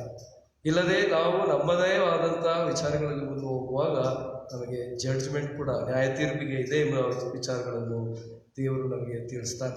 ಈ ವಾಕ್ಯಗಳನ್ನು ನಾವು ಧ್ಯಾನಿಸಿದ ನಾವು ಕ್ಷಣಕಾಲ ಮೌನವಾಗಿ ದೇವರು ನಮಗೆ ತಿಳಿಸಿದಂಥ ಈ ವಾಕ್ಯಗಳನ್ನು ನಾವು ನಮ್ಮ ನೆನಪಿಗೆ ತಂದುಕೊಳ್ಳೋಣ. ಈ ದಿವಸ ದೇವರ ಸನ್ನಿಧಾನದಲ್ಲಿ ನಾವು ನಮ್ಮ ತಲೆಗಳನ್ನು ತಗ್ಗಿಸಿ ಆತನ ಮುಂದೆ ಆತನ ವಾಕ್ಯದ ಬೆಳಕಿನಲ್ಲಿ ನಾವು ನಮ್ಮನ್ನು ಪರೀಕ್ಷಿಸಿಕೊಳ್ಳುವಾಗ ದೇವರು ನಮಗೆ ಏನನ್ನು ಹೇಳಲು ಬಯಸ್ತಾನೆ. ನಮ್ಮ ಜೀವಿತದ ಕಹಿ ಅನುಭವಗಳಲ್ಲಿ, ನಮ್ಮ ಜೀವಿತದ ತೊಂದರೆಗಳಲ್ಲಿ, ಅನಿಶ್ಚಿತಿಯಲ್ಲಿ, ಅನ್ಸರ್ಟನಿಟೀಸ್ನಲ್ಲಿ ದೇವರು ನಮ್ಮನ್ನು ಕರೀತಾ ಇದ್ದಾನೆ. ನನ್ನ ಮಗನೇ, ನನ್ನ ಮಗಳೇ, ನೀನು ಇಲ್ಲಿ ಏನು ಮಾಡುತ್ತೀ? ನಿನ್ನ ಜವಾಬ್ದಾರಿ ಏನು? ನಾನು ನಿನಗೆ ವಹಿಸಿದಂಥ ವಿಚಾರಗಳು ಏನು ಎಂಬುದಾಗಿ ನಾವು ಅರ್ಥ ಮಾಡಿಕೊಳ್ಳುವಾಗ ದೇವರು ನಮ್ಮ ಕೂಡ ಮಾತನಾಡಲು ಬಯಸುತ್ತಾರೆ. ನಿನ್ನ ಪರಿಸ್ಥಿತಿಯಲ್ಲಿ ನೀನು ಬಿದ್ದು ಹೋಗಿದೆಯೋ, ನಿನಗೆ ಭಯ ಉಂಟಾಗಿದೆಯೋ, ನಿನಗೆ ಅನ್ಸರ್ಟನಿಟೀಸ್ ಇದೆಯೋ, ನೀನು ನನ್ನ ಮುಂದೆ ಬಂದು ನಿಲ್ಲು, ಯೆಹೋವನ ಮುಂದೆ ಬಂದು ನಿಲ್ಲು. ಎಲಿಯನಿಗೆ ಉಂಟಾದಂಥ ದರ್ಶನ ಹೋರೇಬ್ ಬೆಟ್ಟದಲ್ಲಿ, ದೇವರ ಬೆಟ್ಟ ಎಂಬುದಾಗಿ ಕರೆಸಿಕೊಳ್ಳುವಂಥ ಹೋರೇಬ್ ಬೆಟ್ಟದಲ್ಲಿ ಅದು ಕರೆಯಿತು. ನನಗೂ ನಿನಗೂ ನಮ್ಮ ಮನೆಗಳಲ್ಲಿ ಇರಬಹುದು ಅಥವಾ ನಮ್ಮ ಆಲಯಗಳಲ್ಲಿ ಇರಬಹುದು, ದೇವರ ಹೋರೇಬ್ ಬೆಟ್ಟ ಅದು ಯಾವುದು ನನ್ನ ಜೀವಿತದಲ್ಲಿ, ಅದರ ಮುಂದೆ ಬಂದು ನಿಲ್ಲು ಎಂಬುದಾಗಿ ದೇವರು ಕರೆಯನ್ನು ನೀಡ್ತಾ ಇದ್ದಾನೆ. ಯಾಕೆಂದರೆ ಸ್ಫೂರ್ತಿಯನ್ನು ಕಳೆದುಕೊಂಡಂಥ ಜೀವನಕ್ಕೆ ಉತ್ತೇಜನವನ್ನು ನೀಡಲು ದೇವರು ನಮ್ಮನ್ನು ಕರೀತಾ ಇದ್ದಾನೆ. ಆ ಹೋರೇಬ್ ಬೆಟ್ಟದ ಮುಂದೆ ಬಂದು ನಿಲ್ಲುವವರಾಗುವಾಗ ದೇವರು ನಮಗೆ ಮಾತನಾಡ್ತಾನೆ. ನಮ್ಮ ಜೀವಿತಕ್ಕೆ ಸ್ಫೂರ್ತಿ ನೀಡಲು ಆತನು ಶಕ್ತನಾಗಿದ್ದಾನೆ. ಯಾಕೆಂದರೆ ಆತನೇ ಹೇಳುವ ಹಾಗೆ, ನನ್ನ ಹೊರವು ಮೃದುವಾದದ್ದು, ನಿನ್ನ ಭಾರವನ್ನು ನಾನು ಹೊರುತ್ತೇನೆ. ನನ್ನ ಸಿಹಿಯಾದ ಸೌಮ್ಯವಾದ ಕರೆಗೆ ಹೋಗುಡು. ಸೃಷ್ಟಿಯ ಭಾಗಗಳಲ್ಲಿ ನೀನು ಹುಡುಕಬೇಡ, ನಾನು ಸರ್ವಶಕ್ತನು, ಎಲ್ಲೆಡೆ ನಾನು ಇದ್ದೇನೆ. ಕೇವಲ ನನ್ನ ಪರಾಕ್ರಮಗಳಿಂದ, ನನ್ನ ಅದ್ಭುತಗಳಿಂದ ನೀನು ನನ್ನನ್ನು ಹುಡುಕಬೇಡ. ಸೌಮ್ಯವಾದ ನನ್ನನ್ನು ಮಾತು, ಆ ಸಿಹಿಯಾದ ಮಾತನ್ನು ನೀನು ಕೇಳಿಸಿಕೊಳ್ಳುವಾಗ ನಾನು ನಿನ್ನೊಂದಿಗೆ ಮಾತನಾಡ್ತೇನೆ. ನಿನ್ನ ಗೊಂದಲ ಗಲಿಬಳಿಗಳಿಂದ ಏಕಾಂತವಾಗಿ ನನ್ನ ಬಳಿಗೆ ಬಾ, ನಾನು ನಿನ್ನ ಸಂಗಡ ಮಾತನಾಡ್ತೇನೆ. ನಿನಗೆ ನಿನ್ನ ಗ್ರಹಿಕೆಗೆ ಮೀರುವಂಥ ಶಾಂತಿಯನ್ನು, ಸಮಾಧಾನವನ್ನು ನಾನು ನೀಡುತ್ತೇನೆ ಎಂಬುದಾಗಿ ಆತನು ನಮಗೆ ಕರೀತಾ ಇದ್ದಾನೆ. ಮರಿಯಳಿಗೆ ನೀಡಿದ ರೀತಿಯಲ್ಲಿ ಈ ದಿವಸವೂ ಕೂಡ ನಮಗೆ ಆತನು ಹೇಳ್ತಾ ಇದ್ದಾನೆ, ನಂಬಿದ ನೀನು ಧನ್ಯನು, ನಿನ್ನಲ್ಲಿ ಕರ್ತನ ಮಾತುಗಳು ನೆರವೇರುತ್ತವೆ ಎಂಬುದಾಗಿ ಆತನು ನಮಗೆ ತಿಳಿಸ್ತಾ ಇದ್ದಾನೆ. ಅದೇ ರೀತಿಯಲ್ಲಿ ಆತನು ಎಚ್ಚರಿಸ್ತಾ ಇದ್ದಾನೆ, ಇನ್ನೂ ಸಾವಕಾಶವಿರುವುದಿಲ್ಲ. ಪಶ್ಚಾತ್ತಾಪದಿಂದ ನನ್ನ ಬಳಿಗೆ ಬರುವುದಾದರೆ ನಾನು ನಿನಗೆ ರಕ್ಷಣೆ ನೀಡುತ್ತೇನೆ, ನಿತ್ಯ ಜೀವನ ನೀಡುತ್ತೇನೆ, ನ್ಯಾಯ ತೀರ್ಪಿಗೆ ನಾನು ನಿನ್ನನ್ನು ಗುರಿ ಮಾಡುವುದಿಲ್ಲ ಎಂಬ ವಿಚಾರವನ್ನು ಆತನು ನಮಗೆ ತಿಳಿಸ್ತಾ ಇದ್ದಾನೆ. ಕರ್ತನಲ್ಲಿ ಪ್ರಿಯವಾದವರು, ಈ ಸಮಯದಲ್ಲಿ ನಮ್ಮನ್ನು ನಾವು ಪರೀಕ್ಷಿಸಿಕೊಂಡವರಾಗಿ ನಮ್ಮ ಜೀವಿತಗಳನ್ನು ದೇವರ ವಾಕ್ಯದ ಬೆಳಕಿನಲ್ಲಿ ನಾವು ಅರಿತುಕೊಂಡವರಾಗಿ, ನಾನು ದೇವರ ಮುಂದೆ ಏನಾಗಿದ್ದೇನೆ, ನಮ್ಮ ದೇವರು ಯಾರು? ಆತನು ಸೃಷ್ಟಿಕರ್ತನು, ಸರ್ವಶಕ್ತನು, ಎಲ್ಲರನ್ನು ಪರಿಪಾಲಿಸುವ ಆತನು, ಸತ್ಯದ ನೀತಿಯ ರಕ್ಷಣೆ ಮಾರ್ಗದಲ್ಲಿ ನಮ್ಮನ್ನು ನಡೆಸಲು ಶಕ್ತನಾಗಿದ್ದಾನೆ. ನಮ್ಮ ಸಂಪೂರ್ಣವಾದ ಮನಸ್ಸನ್ನು ನಾವು ಆತನ ಕೃಪೆಗೆ, ಆತನ ಚಿತ್ತಕ್ಕೆ ಒಳಪಡಿಸುವುದಾದರೆ ಆತನು ನಮಗೆ ನ್ಯಾಯ ತೀರ್ಪೇನು ಮಾಡುವುದಿಲ್ಲ, ಬದಲಾಗಿ ಕ್ಷಮಿಸಿ ನಮಗೆ ರಕ್ಷಣೆಯನ್ನು ಆತನು ನೀಡುವನಾಗಿದ್ದಾನೆ. ದೇವರ ನಾಮಕ್ಕೆ ಸ್ತೋತ್ರವಾಗಲಿ. ಆಮೇಲೆ ಪ್ರಾರ್ಥನೆ ಮಾಡೋಣ. ಹೌದು ಸ್ವಾಮಿ, ನಿನ್ನ ವಾಕ್ಯವನ್ನು ನಾವು ಕೇಳಿದ್ದೇವೆ. ಬಿದ್ದು ಹೋದಂಥ ಪರಿಸ್ಥಿತಿಯಲ್ಲಿ ನಾವು ನಿನ್ನ ಧ್ವನಿಯನ್ನು ಕೇಳಿಸಿಕೊಳ್ಳುವ ಒಂದು ಮನಸ್ಸನ್ನು ನೀನು ನಮಗೆ ದಯಪಾಲಿಸು. ನೀನು ನಮಗೆ ಯಾವ ಜವಾಬ್ದಾರಿಯನ್ನು ನೀಡಿದ್ದೀಯೋ, ಯಾವ ವಿಚಾರಗಳನ್ನು ನೀನು ಹೇಳಲು ಬಯಸುತ್ತೀಯೋ ಅದನ್ನು ಕೇಳಿಸಿಕೊಳ್ಳುವಂತೆ ನಮ್ಮ ಮನೋನೇತ್ರಗಳನ್ನು ನೀನು ತೆರೆ. ನಾವು ಆಗ ಜ್ಞಾನದ ಹೃದಯವನ್ನು ನಾವು ಪಡೆದುಕೊಳ್ಳುತ್ತೇವೆ ಸ್ವಾಮಿ. ನಮ್ಮ ಜೀವಿತದಲ್ಲಿ ನೀನು ಮಾತನಾಡು, ನಮಗೆ ಸ್ಫೂರ್ತಿಯನ್ನು ನೀಡು, ನಮಗೆ ವಾಗ್ದಾನದ ಭರವಸೆಗಳನ್ನು ನೀಡು. ನಾವು ನಿನ್ನ ಚಿತ್ತಕ್ಕೆ ಒಳಪಟ್ಟು ಆ ನ್ಯಾಯ ತೀರ್ವಿಕೆಯಿಂದ ತಪ್ಪಿಸಿಕೊಳ್ಳುವಂತೆ ನೀನೇ ನಮ್ಮನ್ನು ಪ್ರೇರೇಪಿಸಿ ಮುನ್ನಡೆಸಬೇಕೆಂದು ನಮ್ಮ ರಕ್ಷಕನಾದ ಯೇಸುವಿನ ಹೆಸರಿನಲ್ಲಿ ಬೇಡಿದ್ದೇವೆ ನಮ್ಮ ತಂದೆಯೇ, ಆಮೆನ್.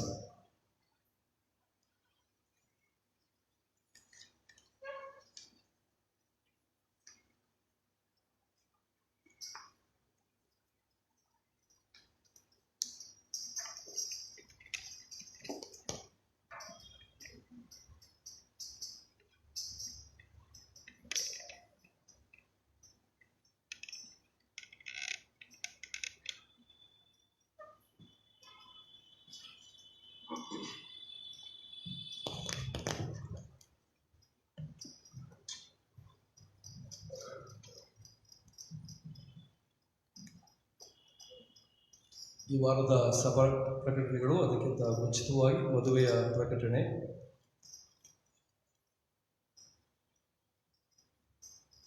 ರೈಸ್ ಬಾರಕ ಸಭೆಯ ಸದಸ್ಯರಾದ ಶ್ರೀಯುತ ಆರ್ ಸುರೇಶ್ ಕುಮಾರ್ ಮತ್ತು ಶ್ರೀಮತಿ ಎಲಿಜಬೆತ್ ಪುಷ್ಪಾವತಿ ಎಂಬುವರ ಮಗಳು ಚಿರಂಜೀವಿ ಸೌಭಾಗ್ಯವತಿ ಎಸ್ ರೋನಿಶಾ ಶೀತಲ್ ಹೆಬ್ಬಾಗಿವು, CSA ಗ್ರೇಸ್ ಚರ್ಚ್ ಮಲ್ಲೇಶ್ವರಂ ಸಭೆಯ ಸದಸ್ಯರಾದ ಶ್ರೀಯುತರಾದ ಎಂ ಶ್ರೀನಿವಾಸ್ ಮತ್ತು ಶ್ರೀಮತಿ JS ಮನೋರಂಜಿತಾ ರವರ ಮಗ ಚಿರಂಜೀವಿ S ಪ್ರತಾಪ್ ಎಂಬಾತನಿಗೂ ಮದುವೆ ಆಗುವುದಾಗಿ 3ನೇ ಸಾರಿ ಪ್ರಕಟಿಸುತ್ತೇವೆ. CSA ರೈಸ್ ಮೆಮೋರಿಯಲ್ ಚರ್ಚ್ ಸಭೆಯ ಸದಸ್ಯರಾದ ಶ್ರೀಯುತ ಲೇಟ್ D ಪ್ರೇಮ್ ಕುಮಾರ್ ಮತ್ತು ಶ್ರೀಮತಿ ಸ್ಟೆಲ್ಲಾ ಪ್ರೇಮ್ ಕುಮಾರ್ ಅವರ ಮಗ ಚಿರಂಜೀವಿ ಪ್ರವೀಣ್ ಕುಮಾರ್ ಎಂಬಾತನಿಗೂ CSI ರೈಸ್ ಮೆಮೋರಿಯಲ್ ಚರ್ಚ್ ಸಭೆಯ ಸದಸ್ಯರಾದ ಶ್ರೀಯುತ ಜಾನ್ಸನ್ ಐಸಾಕ್ G ಮತ್ತು ಶ್ರೀಮತಿ ಗ್ರೇಸ್ C ರವರ ಮಗಳು ಚಿರಂಜೀವಿ ಸೌಭಾಗ್ಯವತಿ ಬಬಿತಾ ಮಾರ್ಗರೇಟ್ J ಎಂಬಾಕೆಗೂ ಮದುವೆಯಾಗುವುದಾಗಿ 2ನೇ ಸಾರಿ ಪ್ರಕಟಿಸುತ್ತೇವೆ. ರೈಸ್ ಮೆಮೋರಿಯಲ್ ಚರ್ಚ್ ಸಭೆಯ ಸದಸ್ಯರಾದ ಶ್ರೀಯುತ PR ಸಂತೋಷ್ ಕುಮಾರ್ ಮತ್ತು ಶ್ರೀಮತಿ ಶೋಭಾ ಸಂತೋಷ್ ರವರ ಮಗ ಚಿರಂಜೀವಿ ಪ್ರೀತೇಶ್ ಕುಮಾರ್ S ಎಂಬಾತನಿಗೂ Bellary youth prayer fellowship house of prayer ಸಭೆಯ ಸದಸ್ಯರಾದ ಶ್ರೀಯುತ ಜಾರ್ಜ್ DA ಮತ್ತು ಶ್ರೀಮತಿ ಕುಮಾರಿ ರವರ ಮಗಳು ಚಿರಂಜೀವಿ ಸೌಭಾಗ್ಯವತಿ ಶ್ರೈನ್ ತಬಿತಾ G ಎಂಬಾಕೆಗೂ ಮದುವೆಯಾಗುವುದಾಗಿ 1ನೇ ಸಾರಿ ಪ್ರಕಟಿಸುತ್ತೇವೆ. ಇವರಿಬ್ಬರು ಮದುವೆ ಆಗಬಾರದು ಎಂಬುದಕ್ಕೆ ನ್ಯಾಯವಾದ ಕಾರಣಗಳು ಏನಾದರೂ ತಿಳಿದಿದ್ದ ಪಕ್ಷಕ್ಕೆ ಅಂಥವರು ಬರವಣಿಗೆಯ ಮೂಲಕ ಸಭಾಪಾಲಕರಿಗೆ ತಿಳಿಸತಕ್ಕದ್ದು. ಮದುವೆಗೆ ಸಿದ್ಧಪಡಿಸಿಕೊಳ್ಳುತ್ತಿರುವ ಈ ಯವನಸ್ಥರಿಗಾಗಿ ಮತ್ತು ಕುಟುಂಬಗಳಿಗಾಗಿ ನಾವು ಪ್ರಾರ್ಥನೆ ಮಾಡೋಣ. ದಾಂಪತ್ಯ ಜೀವನವನ್ನು ಮಾನ್ಯ ಮಾಡಿದಂಥ ತಂದೆಯಾದ ದೇವರೇ, ಈ ಸಮಯದಲ್ಲಿ ಮದುವೆಯಾಗಲು ನಿಶ್ಚಯ ಮಾಡಿಕೊಂಡಂಥ ಈ 3 ಮದುವೆಗಳ ಯವನಸ್ಥರಿಗಾಗಿ ನಾವು ಪ್ರಾರ್ಥನೆ ಮಾಡ್ತೇವೆ. ಅವರನ್ನು ನೀನೇ ಒಂದುಗೂಡಿಸಿದ್ದಿ ಎಂಬ ಒಂದು ನಂಬಿಕೆ ನಮ್ಮಲ್ಲಿದೆ ಸ್ವಾಮಿ. ಯಾಕೆಂದರೆ ನಿನ್ನ ಚಿತ್ತದಂತೆ ಬೇರೇನು ಈ ಲೋಕದಲ್ಲಿ ನಡೆಯುವುದಿಲ್ಲ. ನೀನು ಅವರಿಬ್ಬರನ್ನು 2 ಕುಟುಂಬಗಳನ್ನು ನೀನು ಒಂದು ಮಾಡುತ್ತಾ ಇರೋದನ್ನು ನಾವು ಸ್ಮರಿಸಿ ನಾವು ನಿಮಗೆ ವಂದನೆಯನ್ನು ಸಲ್ಲಿಸ್ತೇವೆ. ಕುಟುಂಬಗಳು ಮಾಡಿಕೊಳ್ಳುವಂಥ ಸಿದ್ಧತೆಯಲ್ಲಿ ಸ್ವಾಮಿ ನೀನೇ ಪ್ರಸನ್ನನಾಗಿರು. ಹೇಗೆ ಕಾನಾವೂರಿನಲ್ಲಿ ನಡೆದಂಥ ಮದುವೆಯಲ್ಲಿ ಯೇಸು ಕ್ರಿಸ್ತನು ತಾನೇ ಮುಂದೆ ನಿಂತು ಎಲ್ಲ ವಿಚಾರಗಳಲ್ಲಿ ಆತನು ಪ್ರಸನ್ನನಾಗಿದ್ದಾನೋ ಅದೇ ರೀತಿಯಲ್ಲಿ ನೀನು ಕೂಡ ಅವರ ಎಲ್ಲ ಅಗತ್ಯತೆಗಳನ್ನು ಪೂರೈಸು. ಮಕ್ಕಳು ನಿನ್ನಲ್ಲಿ ತಮ್ಮನ್ನು ಒಪ್ಪಿಸಿಕೊಂಡವರಾಗಿ ತಮ್ಮ ಕುಟುಂಬದ ಜೀವಿತವನ್ನು ಕಟ್ಟಿಕೊಳ್ಳಲು, ಮುಂದುವರಿಸಿಕೊಳ್ಳಲು, ದೃಢಪಡಿಸಿಕೊಳ್ಳಲು ನೀನೇ ಅವರ ಜೊತೆ ಪ್ರಯಾಣಿಕನಾಗಿ ಮುನ್ನಡೆಸಬೇಕೆಂದು ನಮ್ಮ ರಕ್ಷಕನಾದ ಯೇಸುವಿನ ಹೆಸರಿನಲ್ಲಿ ಬಿಡದೆ ನಮ್ಮ ತಂದೆಯೇ, ಆಮೆನ್.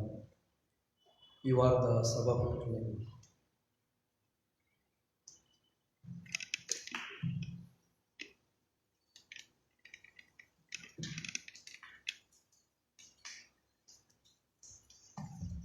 ಸಭಾ ಪ್ರಕಟಣೆಗಳು. ಈ ಪರಿಶುದ್ಧ ಆರಾಧನೆಯಲ್ಲಿ ಭಾಗವಹಿಸಿರುವ ಎಲ್ಲ ಸಭಿಕರನ್ನು ಹಾಗೂ ಇತರೆ ಸಭೆಗಳಿಂದ ಆಗಮಿಸಿರುವ ಅತಿಥಿಗಳನ್ನು ಮತ್ತು ಆನ್ಲೈನ್ ಮೂಲಕವಾಗಿ ವೀಕ್ಷಿಸುತ್ತಿರುವ ಪ್ರತಿಯೊಬ್ಬರಿಗೂ ಕ್ರಿಸ್ತನ ಪವಿತ್ರ ನಾಮದಲ್ಲಿ ವಂದಿಸಿ ಸ್ವಾಗತಿಸುವವರಾಗಿದ್ದೇವೆ. ಇಂದು ಸತ್ಯವೇದ ಭಾನುವಾರ. ನಮ್ಮ ಆಲಯಕ್ಕೆ all India Bible society MD ಅವರಾದ ಶ್ರೀಯುತ ಸ್ಟೀಫನ್ ಪಾಲ್ರವರು ಆಗಮಿಸಿ ಆರಾಧನೆಯನ್ನು ನಡೆಸಿಕೊಟ್ಟು ದೈವ ಸಂದೇಶವನ್ನು ನೀಡಿದ್ದಾರೆ. ಅವರಿಗೆ ಸಭೆಯ ಪರವಾಗಿ ವಂದಿಸಿ ಸ್ವಾಗತಿಸುವವರಾಗಿದ್ದೇವೆ. ಹಾಗೂ ಅವರ ಶ್ರೀಮತಿಯವರಾದ ಲೀನಾ ಪಾಲ್ ಅವರನ್ನು ಕೂಡ ವಂದಿಸುವವರಾಗಿದ್ದೇವೆ. ಮುಂದಿನ ಭಾನುವಾರ ಬೆಳಿಗ್ಗೆ 8:30 ಗಂಟೆಗೆ ಈ ಆಲಯದಲ್ಲಿ ಆರಾಧನೆ ನಡೆಸಲ್ಪಡುತ್ತದೆ. ಸಭೆಯವರು ಭಾಗವಹಿಸುವಂತೆ ವಿನಂತಿ. ಮುಂದಿನ ತಿಂಗಳು 2ನೇ ಭಾನುವಾರದಿಂದ ಭಾನುವಾರ ಶಾಲೆಯು ಪ್ರಾರಂಭವಾಗುತ್ತದೆ. ತಂದೆ ತಾಯಿಗಳು ತಮ್ಮ ಮಕ್ಕಳನ್ನು ಭಾನುವಾರ ಶಾಲೆಗೆ ಕಳಿಸಿಕೊಡುವಂತೆ ವಿನಂತಿ. ದಿನಾಂಕ 31/1/2021 ಭಾನುವಾರ ನಮ್ಮ ಸಭೆಯ 104ನೇ ವಾರ್ಷಿಕೋತ್ಸವದ ಆರಾಧನೆಯು ನಡೆಸಲ್ಪಡುತ್ತದೆ. ಅಂದು ದೈವ ಸಂದೇಶವನ್ನು ನೀಡುವವರು ನಮ್ಮ ಡಯಸಿಸ್ನ ವೈಸ್ ಪ್ರೆಸಿಡೆಂಟ್ ಹಾಗೂ ಹಡ್ಸನ್ ಮೆಮೋರಿಯಲ್ ಚರ್ಚ್ನ ಪಾಲಕರಾದ ಘನ ಡಾಕ್ಟರ್ ಸಾಲ್ಮನ್ ಥಾಮಸ್ ಅಯ್ಯನವರು. ಮತ್ತು ಅಂದು ನಮ್ಮ ಸಭೆಯ 70 ವರ್ಷ ತುಂಬಿದ ಹಿರಿಯರನ್ನು ಸನ್ಮಾನಿಸಲಾಗುವುದು. ಹಾಗೂ ಆರಾಧನೆ ತರುವಾಯ ಸಭೆಯವರೆಲ್ಲರಿಗೂ ಉಪಹಾರವನ್ನು ನೀಡಲಾಗುವುದು. ಸಭೆಯವರು ಹೆಚ್ಚಿನ ಸಂಖ್ಯೆಯಲ್ಲಿ ಭಾಗವಹಿಸುವಂತೆ ವಿನಂತಿ. ನಮ್ಮ ಆಲಯದಲ್ಲಿ ದೃಢೀಕರಣದ ಆರಾಧನೆಯು ಕೋವಿಡ್-19 ಪ್ರಯುಕ್ತ ಕಳೆದ ವರ್ಷ ನಡೆಸಲು ಆಗಲಿಲ್ಲ. ಆದ್ದರಿಂದ ಈ ವರ್ಷ ಜೂನ್ ತಿಂಗಳಲ್ಲಿ ನಡೆಸಬೇಕೆಂದು ಸಭಾಬಲನ ಸಮಿತಿಯಲ್ಲಿ ತೀರ್ಮಾನಿಸಲಾಗಿದೆ. ದೃಢೀಕರಣಕ್ಕೆ ಸೇರುವ ಮಕ್ಕಳು ತಮ್ಮ ಹೆಸರನ್ನು ಕೊಡಬೇಕೆಂದು ವಿನಂತಿಸಿಕೊಳ್ಳುತ್ತೇವೆ. ನಮ್ಮ ಡಯಸಿಸ್ನ ಶಾಲೆಗಳಾದ ಬಿಷಪ್ ಕಾಟನ್ ಬಾಯ್ಸ್ ಹಾಗೂ ಗರ್ಲ್ಸ್ ಸ್ಕೂಲ್ನಲ್ಲಿ LKG ತರಗತಿಗಳಿಗಾಗಿ ಮಕ್ಕಳನ್ನು ಸೇರಿಸಬೇಕೆಂದಿರುವವರು ಸ್ಕೂಲ್ ಆಫೀಸ್ ಅಥವಾ ಸಭಾಪಾಲಕರನ್ನು ಸಂಪರ್ಕಿಸಬೇಕಾಗಿ ವಿನಂತಿ. ಆರಾಧನೆಯ ತರುವಾಯ ಹಾಡಿನ ಅಭ್ಯಾಸವಿರುತ್ತದೆ. ಇಚ್ಛೆಯುಳ್ಳವರು ಸೇರಬೇಕೆಂದು ಕೇಳಿಕೊಳ್ಳುತ್ತೇವೆ. ಕಳೆದ ವಾರದಲ್ಲಿ ಹೂಡಿಕೆಯಾದ ಕಾಣಿಕೆಗಳ ವಿವರಗಳು: ಸಾಮಾನ್ಯ ಕಾಣಿಕೆ 8,940, ಬಡವರ ನಿಧಿಗೆ 1,000, ಕೃತಜ್ಞತಾ ಕಾಣಿಕೆ 5,300, ಜನ್ಮದಿನದ ಕಾಣಿಕೆ 2,500, ವಿವಾಹ ವಾರ್ಷಿಕ 1,000, ಭಜನಾ ಕಾಣಿಕೆ 250, ಸುವಾರ್ಥ ನಿಧಿಗೆ 1,150, ಮಾಸಿಕ ಸಭಾವಂತಿಕೆ 17,600, ಕ್ರಿಸ್ತ ಜಯಂತಿಯ ಲಕೋಟೆಯಿಂದ 1,050, ಯುವ ಜನರ ಕ್ರಿಸ್ಮಸ್ ನಿಧಿಗೆ 9,700, ಒಟ್ಟು 48,490 ರೂಪಾಯಿಗಳು. ಹಾಗೂ ಯುವಜನ ಕೂಟದ ಆಕ್ಷನ್ ಸೇಲ್ನಿಂದ ಒಟ್ಟು ಬಂದದ್ದು 1,15,400 ರೂಪಾಯಿಗಳು. ವಂದನೆಗಳು.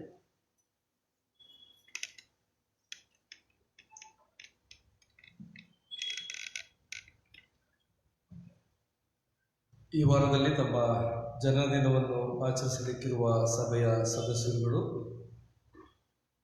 Shri Samuel Yesuraj, Shrimati Jane Gilfin Berry, Shrimati Neetu Christina, Shri John Dinakar, Lalita J, Shri Ajay Wesley, Shri Eric Christopher, Shrimati Priscilla Bhagyaratna, Shri Harsha Aaron, master Joshua, Shrimati K Indira, Shri Wilson Winfred. ಜನ್ಮದಿನವನ್ನು ಆಚರಿಸಲಿಕ್ಕಿರುವ ಎಲ್ಲ ಸಹೋದರ ಸಹೋದರಿಯರು, ಹಿರಿಯರು ಮತ್ತು ಮಕ್ಕಳೆಲ್ಲರಿಗೆ ಸಭೆಯಾದ ತುಂಬ ಹೃದಯದ ಶುಭಾಶಯಗಳನ್ನು ತಿಳಿಸುವವರಾಗಿದ್ದೇವೆ. ವಿವಾಹ ವಾರ್ಷಿಕೋತ್ಸವವನ್ನು ಆಚರಿಸಲಿಕ್ಕಿರುವಂಥ ದಂಪತಿಗಳು: reverend Alfred Sudarshan, Mrs Mamata Nandini, Shri S Augustine ಮತ್ತು ಶ್ರೀಮತಿ ರೂತ್ ಆಶಾ ನಂದಿತಾ, ಶ್ರೀ ನಿಖಿಲ್ ವಿನ್ಸ್ಟನ್ ಮತ್ತು ಶ್ರೀಮತಿ ಶಕುಂತಲಾ, ಶ್ರೀ ರಾಬರ್ಟ್ ಸ್ಯಾಮ್ಸನ್ ಮೂರ್ತಿ ಮತ್ತು Shrimati Roslin Jayashree, Shri S Emmanuel ಮತ್ತು ಶ್ರೀಮತಿ ರೂತ್ ನಾಗಮಣಿ, ಶ್ರೀ ಪಿ ಸಂಪತ್ ಕುಮಾರ್ ಮತ್ತು ಶ್ರೀಮತಿ ಹೆಲನ್ ಶೀಲಾ. ವಿವಾಹ ವಾರ್ಷಿಕೋತ್ಸವವನ್ನು ಆಚರಿಸಲಿಕ್ಕಿರುವ ಈ ಎಲ್ಲ ದಂಪತಿಗಳಿಗೆ ಸಭೆಯಾದ ನಾವೆಲ್ಲರೂ ತುಂಬ ಹೃದಯದ ಶುಭಾಶಯಗಳನ್ನು ತಿಳಿಸುವವರಾಗಿದ್ದೇವೆ.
ಸೃಷ್ಟಿಕರ್ತನು ಸರ್ವರನ್ನು ಪರಿಪಾಲಿಸುವಾತನಾದ ದೇವರೇ, ಪ್ರತಿಯೊಬ್ಬ ಮಾನವರನ್ನು ಉಂಟು ಮಾಡಿ ಅವರನ್ನು ಇಹಲೋಕದ ಅಗತ್ಯತೆಗಳನ್ನು ಆತ್ಮಿಕ ವರಗಳನ್ನು ನೀಡುವಂಥ ದೇವರು ನೀನಾಗಿದ್ದಿ. ಈ ವಾರದಲ್ಲಿ ತಮ್ಮ ಜನನ ದಿನವನ್ನು ಆಚರಿಸಲಿಕ್ಕಿರುವ ಎಲ್ಲ ಸಹೋದರ ಸಹೋದರಿಯರನ್ನು ನಾವು ನಿನ್ನ ಮುಂದೆ ಅವರಿಗಾಗಿ ಪ್ರಾರ್ಥಿಸುತ್ತೇವೆ ಸ್ವಾಮಿ. ಅವರ ಜೀವಿತ ಕಾಲದಲ್ಲಿ ನೀನು ಮಾಡದ ಬಂದಿರುವ ಎಲ್ಲ ಮಹೋಪಕಾರಗಳನ್ನು, ನೀನು ನೀಡುವಂಥ ಎಲ್ಲ ಕೃಪೆ ಆಶೀರ್ವಾದಗಳನ್ನು ನಾವು ಸ್ಮರಿಸಿ ಅವರ ಜೀವಿತಕ್ಕಾಗಿ ನಾವು ನಿನ್ನನ್ನು ವಂದಿಸುತ್ತೇವೆ.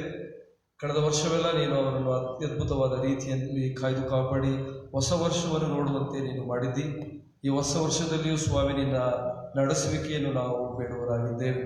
ಅವರ ಜೊತೆಯಲ್ಲಿರು, ಅವರ ಪ್ರಾರ್ಥನೆ ವಿಜ್ಞಾಪನೆಗಳು, ಅವರ ಜೀವಿತದ ಎಲ್ಲ ಆಲೋಚನೆ ಯೋಜನೆಗಳಲ್ಲಿ ನೀನು ಜೊತೆಗಾರರಾಗಿ, ಅದೇ ರೀತಿಯಲ್ಲಿ ದಾಂಪತ್ಯ ಜೀವಿತಕ್ಕೆ ಮತ್ತೊಂದು ಹೊಸ ವರ್ಷಕ್ಕೆ ಕಾಲಿಟ್ಟಂಥ ಎಲ್ಲ ಕುಟುಂಬಗಳನ್ನು ನಾವು ನಿನ್ನ ಮುಂದೆ ಪ್ರಾರ್ಥಿಸಿಕೊಳ್ಳುತ್ತೇವೆ. ಅವರ ಸಂಸಾರದಲ್ಲಿ ಬೇಕಾದಂಥ ಶಾಂತಿ, ನೆಮ್ಮದಿ, ಒಗೆತನ ಇವುಗಳನ್ನು ನೀನು ದಯಪಾಲಿಸ್ತಾ ಬಂದಿದ್ದಿ. ಅದಕ್ಕಾಗಿ ನಾವು ನಿನ್ನ ವಂದಿಸ್ತೇವೆ. ಅವರನ್ನು ಆಶೀರ್ವದಿಸುತ್ತಾ ಮುಂದಿನ ವರ್ಷದಲ್ಲಿಯೂ ಸ್ವಾಮಿ ನೀನು ಅವರ ಜೊತೆಲಿರು. ಬೇಕಾದಂಥ ಸಮಾಧಾನವನ್ನು, ಶಾಂತಿಯನ್ನು, ಪರಸ್ಪರ ಅನ್ಯೋನ್ಯತೆಯನ್ನು, ಪ್ರೀತಿಯನ್ನು ಅವರು ಹೊಂದಿಕೊಂಡು ಸಂತೋಷದಿಂದ ಜೀವಿಸಲಿಕ್ಕಾಗುವಂತೆ ನೀನು ಅವರನ್ನು ನಿನ್ನ ಹಸ್ತದಲ್ಲಿ ಚಿತ್ರಿಸಿಕೊಂಡು ಮುನ್ನಡೆಸುವುದಾಗಿ ನಾವು ಪ್ರಾರ್ಥಿಸ್ತೇವೆ. ಅವರ ಎಲ್ಲ ಬೇಡಿಕೆಗಳು, ಅವರ ಕುಟುಂಬದ ಜವಾಬ್ದಾರಿಗಳು, ಅವರ ಆಲೋಚನೆ ಯೋಜನೆಗಳನ್ನು ನೀನು ಬಲ್ಲಾತನಾಗಿದ್ದಿ. ಎಲ್ಲವನ್ನು ನೀನು ನೆರವೇರಿಸುತ್ತೀ ಎಂಬ ನಂಬಿಕೆಯಿಂದ ನಾವು ನಿನ್ನನ್ನು ಪ್ರಾರ್ಥಿಸ್ತೇವೆ. ಯೇಸುವಿನ ಹೆಸರಿನಲ್ಲಿ ಬೇಡಿದ್ದೇವೆ ನಮ್ಮ ತಂದೆಯೇ, ಆಮೆನ್. ಕಾಣಿಕೆಯನ್ನು ಕೂಡಿಸುವಾಗ 95ನೇ ಕೀರ್ತನೆಯನ್ನು ನಾವು ಹಾಡಿಕೊಳ್ಳೋಣ. 95ನೇ ಕೀರ್ತನೆಯನ್ನು ನಾವು ಹಾಡುವಾಗ ಕಾಣಿಕೆಯು ಕೂಡಿಸಲ್ಪಡುವುದು. ಮಾನವರನ್ನು ಬೋಧಿಸೆ ದೈವ ಜ್ಞಾನದ ವೇದವಿದು.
ನಮ್ಮ ಕಾಣಿಕೆಗಳನ್ನು ದೇವರಿಗೆ ಅರ್ಪಿಸಿ ಪ್ರಾರ್ಥನೆ ಮಾಡೋಣ.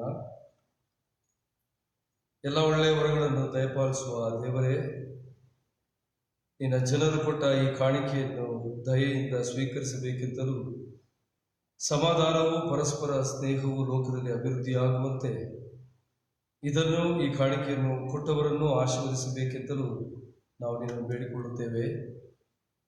ನಮ್ಮ ಪರಮ ತಂದೆಯೇ ಸ್ವಂತ ಮಗನನ್ನು ಉಳಿಸಿಕೊಳ್ಳದೆ ನಮ್ಮೆಲ್ಲರಿಗೋಸ್ಕರ ಆತನನ್ನು ಒಪ್ಪಿಸಿಕೊಟ್ಟು ಆತನೊಂದಿಗೆ ನಮಗೆ ಸಮಸ್ತವನ್ನು ದಯೆಯಿಂದ ಅನುಗ್ರಹಿಸಿದ ಆತನನ್ನು ನಾವು ನಿನಗೆ ತಂದು ಸಮರ್ಪಿಸಿದ ಈ ಕಾಣಿಕೆಯನ್ನು ಸ್ವೀಕರಿಸು. ನಾವು ನಮ್ಮ ಎಲ್ಲ ಕಾಣಿಕೆಗಳೊಂದಿಗೆ ನಮ್ಮನ್ನೇ ನಿನಗೆ ಒಪ್ಪಿಸಿಕೊಟ್ಟು ಆತ್ಮ ಪ್ರಾಣ ಶರೀರಗಳಿಂದ ಯಥಾರ್ಥವಾಗಿ ನಿನ್ನನ್ನು ಸೇವಿಸುವಂತೆ, ಆ ಸೇವೆ ನಮ್ಮ ಪರಮ ಸಂತೋಷ ಎನ್ನೆಣಿಸಿ ಬಾಳುವಂತೆ ನಮಗೆ ಶಕ್ತಿ ಕೊಡೆಂದು ನಾವು ನಿನ್ನನ್ನು ಕೇಳಿಕೊಳ್ಳುತ್ತೇವೆ. ಯಾರ್ಯಾರು ಯಾವ ಯಾವ ಉದ್ದೇಶಕ್ಕಾಗಿ ಈ ಕಾಣಿಕೆಗಳನ್ನು ಸಮರ್ಪಿಸಿದ್ದಾರೋ ನಿನಗೆ ಗೊತ್ತುಂಟು ಸ್ವಾಮಿ. ಅವರ ವಿಜ್ಞಾಪನೆಗಳನ್ನು ಕೇಳುವಾತನು ನೀನು, ನೆರವೇರಿಸುವಾತನು ನೀನು. ಭಕ್ತಿಯಿಂದ ಸಂದರ್ಭಿಸಿದ ಈ ಕಾಣಿಕೆಗಳನ್ನು ಅಂಗೀಕರಿಸು ಎಂಬುದಾಗಿ ನಾವು ನಿಮ್ಮನ್ನು ಪ್ರಾರ್ಥಿಸುತ್ತೇವೆ. ಅವರ ಭಿನ್ನಹಗಳನ್ನು ವಿಜ್ಞಾಪನೆಗಳನ್ನು ನೆರವೇರಿಸು. ಯಾವುದೇ ಕಷ್ಟಗಳಿದ್ದಲ್ಲಿ, ತೊಂದರೆಗಳಿದ್ದಲ್ಲಿ, ಜೀವನದ ಗಲಿಬಲಿಗಳಿದ್ದಲ್ಲಿ ಸ್ವಾಮಿ, ನೀನು ನಿನ್ನ ವಾಕ್ಯದ ಮುಖಾಂತರ ಅವರನ್ನು ಹುರಿದುಂಬಿಸು, ಸ್ಫೂರ್ತಿಯನ್ನು ನೀಡು, ಉತ್ತೇಜನವನ್ನು ದಯಪಾಲಿಸುವುದಾಗಿ ನಿನ್ನಲ್ಲಿ ಪ್ರಾರ್ಥಿಸುತ್ತೇವೆ. ನಿನ್ನನ್ನು ಬಿಟ್ಟು ನಾವು ಇನ್ಯಾರ ಬಳಿಗೆ ಹೋಗೋಣ ಸ್ವಾಮಿ. ನೀನೇ ನಮಗೆ ಎಲ್ಲವೂ, ಯಾಕೆಂದರೆ ಎಲ್ಲರನ್ನು ಪರಿಪಾಲಿಸುವಾತನು ನೀನೇ ಎಂಬ ನಂಬಿಕೆಯಿಂದ ನಾವು ನಿನ್ನ ಸನ್ನಿಧಾನಕ್ಕೆ ಬಂದಿದ್ದೇವೆ. ಯಾವುದೇ ಕುಟುಂಬದಲ್ಲಿ ಸಂಕಷ್ಟಗಳಿದ್ದಲ್ಲಿ, ಅನಾರೋಗ್ಯವಿದ್ದಲ್ಲಿ, ಗೊಂದಲಗಳಿದ್ದಲ್ಲಿ ಸ್ವಾಮಿ, ಆ ಕುಟುಂಬಗಳಿಗಾಗಿ ನಾವು ಪ್ರಾರ್ಥಿಸುತ್ತೇವೆ. ನೀನು ಅವರ ಮಧ್ಯದಲ್ಲಿರು, ಅವರನ್ನು ನಿನ್ನ ಅಂಗೈಯಲ್ಲಿ ಚಿತ್ರಿಸಿಕೊಂಡು ಬಲಪಡಿಸು ಎಂಬುದಾಗಿ ನಾವು ಪ್ರಾರ್ಥಿಸುತ್ತೇವೆ. ಪ್ರಿಯ ಸಭಾಪಾಲಕರಿಗಾಗಿ ನಾವು ಪ್ರಾರ್ಥಿಸುತ್ತೇವೆ. ಅವರ ಸೇವೆಯನ್ನು ಇಲ್ಲಿಯವರೆಗೆ ನೀನು ಆಶೀರ್ವದಿಸುತ್ತಾ ಬಂದಿದ್ದಿ, ಅವರನ್ನು ಮುನ್ನಡೆಸು, ಬಲಪಡಿಸು. ಇನ್ನು ಹೆಚ್ಚಿನ ರೀತಿಯಲ್ಲಿ ನಿನ್ನ ಸೇವೆಯಲ್ಲಿ ಅವರನ್ನು ಸ್ಫೂರ್ತಿಗೊಳಿಸಿ ಮುಂದುವರಿಸಬೇಕೆಂದು ನಾವು ನಿಮ್ಮನ್ನು ಪ್ರಾರ್ಥಿಸ್ತೇವೆ. ಅವರ ಕುಟುಂಬ ಮಕ್ಕಳಿಗಾಗಿ ಪ್ರಾರ್ಥಿಸ್ತೇವೆ, ಅವರನ್ನು ಕೂಡ ನೀನು ಆಶೀರ್ವದಿಸು. ಸಭಾಪಾಲನಾ ಸಮಿತಿಯ ಎಲ್ಲ ಸದಸ್ಯರು, ಸಭೆಯ ಹಿರಿಯರಿಗಾಗಿ ನಾವು ಬೇಡುತ್ತೇವೆ. ಅವರ ಎಲ್ಲ ಜೀವಿತದ ಎಲ್ಲ ಆಗುಹೋಗುಗಳಲ್ಲಿ ಸ್ವಾಮಿನೇ ಅವರ ಸಂಗಡದಲ್ಲಿ, ಅವರು ಸಭೆಗಾಗಿ ಆಲೋಚನೆ ಮಾಡುವಾಗ, ಸಭೆಗಾಗಿ ಶ್ರಮಿಸುವಾಗ, ತಮ್ಮ ಸೇವೆಯಲ್ಲಿ ನಿಸ್ವಾರ್ಥ ಸೇವೆಯನ್ನು ಅವರು ಮಾಡುವಾಗ ನೀನು ಅವರೆಲ್ಲರನ್ನು ಕರುಣಿಸಿ ಆಶೀರ್ವದಿಸಿ, ಇನ್ನೂ ಉತ್ತಮವಾದ ರೀತಿಯಲ್ಲಿ ಅವರು ಸಭಾ ಕಾರ್ಯಗಳಲ್ಲಿ ನಿರತರಾಗಿರುವಂತೆ ನೀನು ಅವರನ್ನು ಮುನ್ನಡೆಸಿ ಆಶೀರ್ವದಿಸುವುದಾಗಿ ಪ್ರಾರ್ಥಿಸುತ್ತೇವೆ. ಸಭೆಯ ಎಲ್ಲ ಹಿರಿಯರನ್ನು, ಚಿಕ್ಕ ಮಕ್ಕಳನ್ನು, ಯೌವನಸ್ಥರನ್ನು, ಮಹಿಳೆಯರನ್ನು, ಪ್ರತಿಯೊಬ್ಬ ವಿಭಾಗಗಳನ್ನು ನಾವು ಅವರಿಗಾಗಿ ಪ್ರಾರ್ಥಿಸುತ್ತೇವೆ. ಅವರ ಜೊತೆಯಲ್ಲಿರು, ಅವರು ಮಾಡಿಕೊಳ್ಳುವಂಥ ಎಲ್ಲ ಆಲೋಚನೆ ಯೋಜನೆಗಳಲ್ಲಿ ನೀನು ಜೊತೆಗಾರನಾಗಿರು ಸ್ವಾಮಿ. ಈ ದಿನದಲ್ಲಿ ವಿಶೇಷವಾಗಿ ತನ್ನನ್ನು ನಿನ್ನ ಸೇವೆಗೆ ಒಪ್ಪಿಸಿಕೊಡ್ತಿರುವ ಶ್ರೀಮತಿ ಶಶಿಕಲಾ ಆಳ್ವ ಅವರಿಗಾಗಿ ಪ್ರಾರ್ಥಿಸ್ತೇವೆ. ಈ ದಿವಸ ನಡೆಯುವಂಥ ಆರ್ಡಿನೇಷನ್ ಸರ್ವಿಸ್, ಅದನ್ನು ನೀನು ಆಶೀರ್ವದಿಸು. ನೀನು ಪ್ರಸನ್ನನಾಗಿದ್ದು ದೀಕ್ಷೆ ಹೊಂದುವಂಥ ಎಲ್ಲ ಅಭ್ಯರ್ಥಿಗಳನ್ನು ನೀನು ಮುಟ್ಟಿ ಆಶೀರ್ವದಿಸಬೇಕೆಂಬುದಾಗಿ ಪ್ರಾರ್ಥಿಸ್ತೇವೆ. ಅವರ ಸೇವೆಯನ್ನು, ಕುಟುಂಬ ಜವಾಬ್ದಾರಿಗಳನ್ನು ನೀನು ಬಲಪಡಿಸಿ ಆಶೀರ್ವದಿಸು. ಭಾರತೀಯ ಸತ್ಯವೇದ ಸಂಸ್ಥೆ, ಅದಕ್ಕಾಗಿ ಕಾಣಿಕೆ ನೀಡಿದವರಿಗಾಗಿ ನಾವು ಪ್ರಾರ್ಥಿಸ್ತೇವೆ. ಆ ಸೇವೆಯನ್ನು ನೀನು ನಿರಂತರವಾಗಿ ಕಳೆದ 200 ವರ್ಷಗಳಿಂದ ನೀನು ನಡೆಸಿಕೊಂಡು ಬಂದಿದ್ದಿ. ಮುಂದಿನ ವರ್ಷಗಳಲ್ಲಿ ನೀನು ಅದನ್ನು ಆಶೀರ್ವದಿಸಿ ಅನೇಕರಿಗೆ ಈ ಸತ್ಯವೇದವು, ನಿನ್ನ ಜೀವವುಳ್ಳ ವಾಕ್ಯವು ಅದು ತಲುಪುವಂಥ ಒಂದು ಪ್ರಯತ್ನ ಮಾಡುವಾಗ ಸ್ವಾಮಿ ನೀನು ಅದನ್ನು ನೆರವೇರಿಸು. ಎಲ್ಲರೂ ಒಂದು ನಿನ್ನ ಕೃಪೆ ಆಶೀರ್ವಾದಗಳನ್ನು, ರಕ್ಷಣೆಯನ್ನು ಹೊಂದಿಕೊಳ್ಳುವಂಥ ಭಾಗ್ಯಕ್ಕಾಗಿ ನೀನು ಪರಿವರ್ತನೆಗೆ ಅವರನ್ನು ನಡೆಸುವಂತೆ ನಾವು ನಿನ್ನಲ್ಲಿ ಪ್ರಾರ್ಥಿಸ್ತೇವೆ. ಸೇವೆಗೆ ಬದುಕುವಂಥ ಎಲ್ಲ ಅಡ್ಡಿ ಆತಂಕಗಳನ್ನು ನೀನು ದೂರಗೊಳಿಸು. ಇನ್ನು ಮುಂದಿನ ಅನೇಕ ವರ್ಷಗಳು ಭಾರತ ದೇಶದಲ್ಲಿ, ಪ್ರಪಂಚದೆಲ್ಲೆಡೆಯಲ್ಲಿ ಅದು ನಿರತವಾಗಿ ನಿನ್ನ ಸೇವೆಯಲ್ಲಿ ತೊಡಗುವಂತೆ ನೀನು ಕೃಪೆ ಮಾಡಿ ನಡೆಸುವುದಾಗಿ ಪ್ರಾರ್ಥಿಸ್ತೇವೆ. ಹೀಗೆ ಸ್ವಾಮಿ, ನಾವು ಯಾವ ಉದ್ದೇಶದಲ್ಲಿ ನಿನ್ನ ಸನ್ನಿಧಿಯಲ್ಲಿ ಕಾಣಿಸಿಕೊಂಡಿದ್ದೇವೆಯೋ ಅದನ್ನು ನೆರವೇರಿಸು, ಆಶೀರ್ವದಿಸು, ಬಲಪಡಿಸು. ನಾವು ಮತ್ತೆ ನಮ್ಮ ಜವಾಬ್ದಾರಿಗಳಲ್ಲಿ ಈ ಮುಂದಿನ ವಾರದಲ್ಲಿ, ತಿಂಗಳುಗಳಲ್ಲಿ, ವರ್ಷಗಳಲ್ಲಿ ನಾವು ಇಹಲೋಕದ ಯಾತ್ರೆಯಲ್ಲಿ ನಾವು ನೀನೇ ನಮ್ಮ ಮುಂದೆ ಹೋಗುತ್ತಿ ಎಂಬ ನಂಬಿಕೆಯಿಂದ, ಭರವಸೆಯಿಂದ ನಾವು ನಿನ್ನನ್ನು ಪ್ರಾರ್ಥಿಸ್ತೇವೆ. ಪ್ರತಿಯೊಬ್ಬರನ್ನು ನೀನು ಆಶೀರ್ವದಿಸಿ, ಬಲಪಡಿಸಿ, ನಿನ್ನ ಜೀವವುಳ್ಳ ಹಸ್ತಗಳಿಂದ ಮುಟ್ಟಿ ಬಲಪಡಿಸಿ ಆಶೀರ್ವದಿಸಬೇಕೆಂದು ನಮ್ಮ ರಕ್ಷಕನಾದ ಯೇಸುವಿನ ಹೆಸರಿನಲ್ಲಿ ಬೇಡಿ ಹೊಂದಿದ್ದೇವೆ ನಮ್ಮ ತಂದೆಯೇ, ಆಮೆನ್. ಕಡೆದಾಗಿ ಹಾಡುವ ಸಂಗೀತಗಳಲ್ಲಿ 147ನೇ ಸಂಗೀತವನ್ನು ನಾವು ಹಾಡಿಕೊಳ್ಳೋಣ. 147ನೇ ಸಂಗೀತ, ಶುದ್ಧ ದಿವ್ಯ ಗ್ರಂಥವೇ ನನ್ನ ಶ್ರೇಷ್ಠ ದ್ರವ್ಯವೇ.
ಕರ್ತನು ಕಲಿಸಿಕೊಟ್ಟಂತಹ ಪ್ರಾರ್ಥನೆಯನ್ನು ಆಯ್ಕೆ ಮಾಡೋಣ.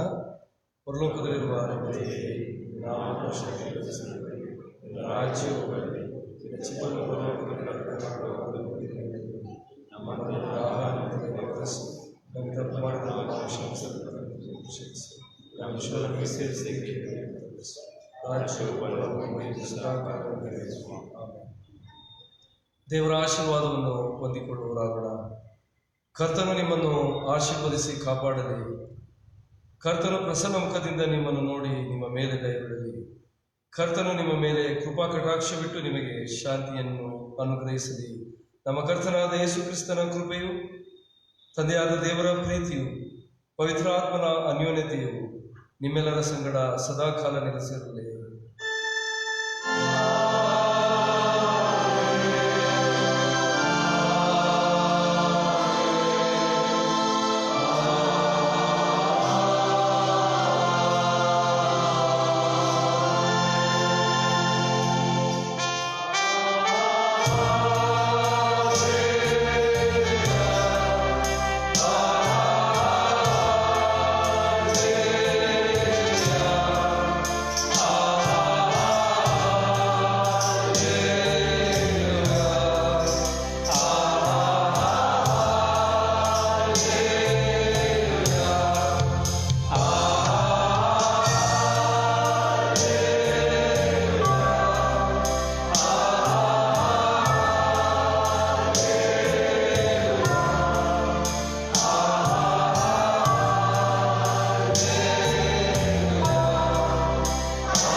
ದೇವರ ಶಾಂತಿಯು ನಿಮ್ಮೊಂದಿಗೆ ಸದಾಕಾಲ ನೆಲೆಸಲಿ.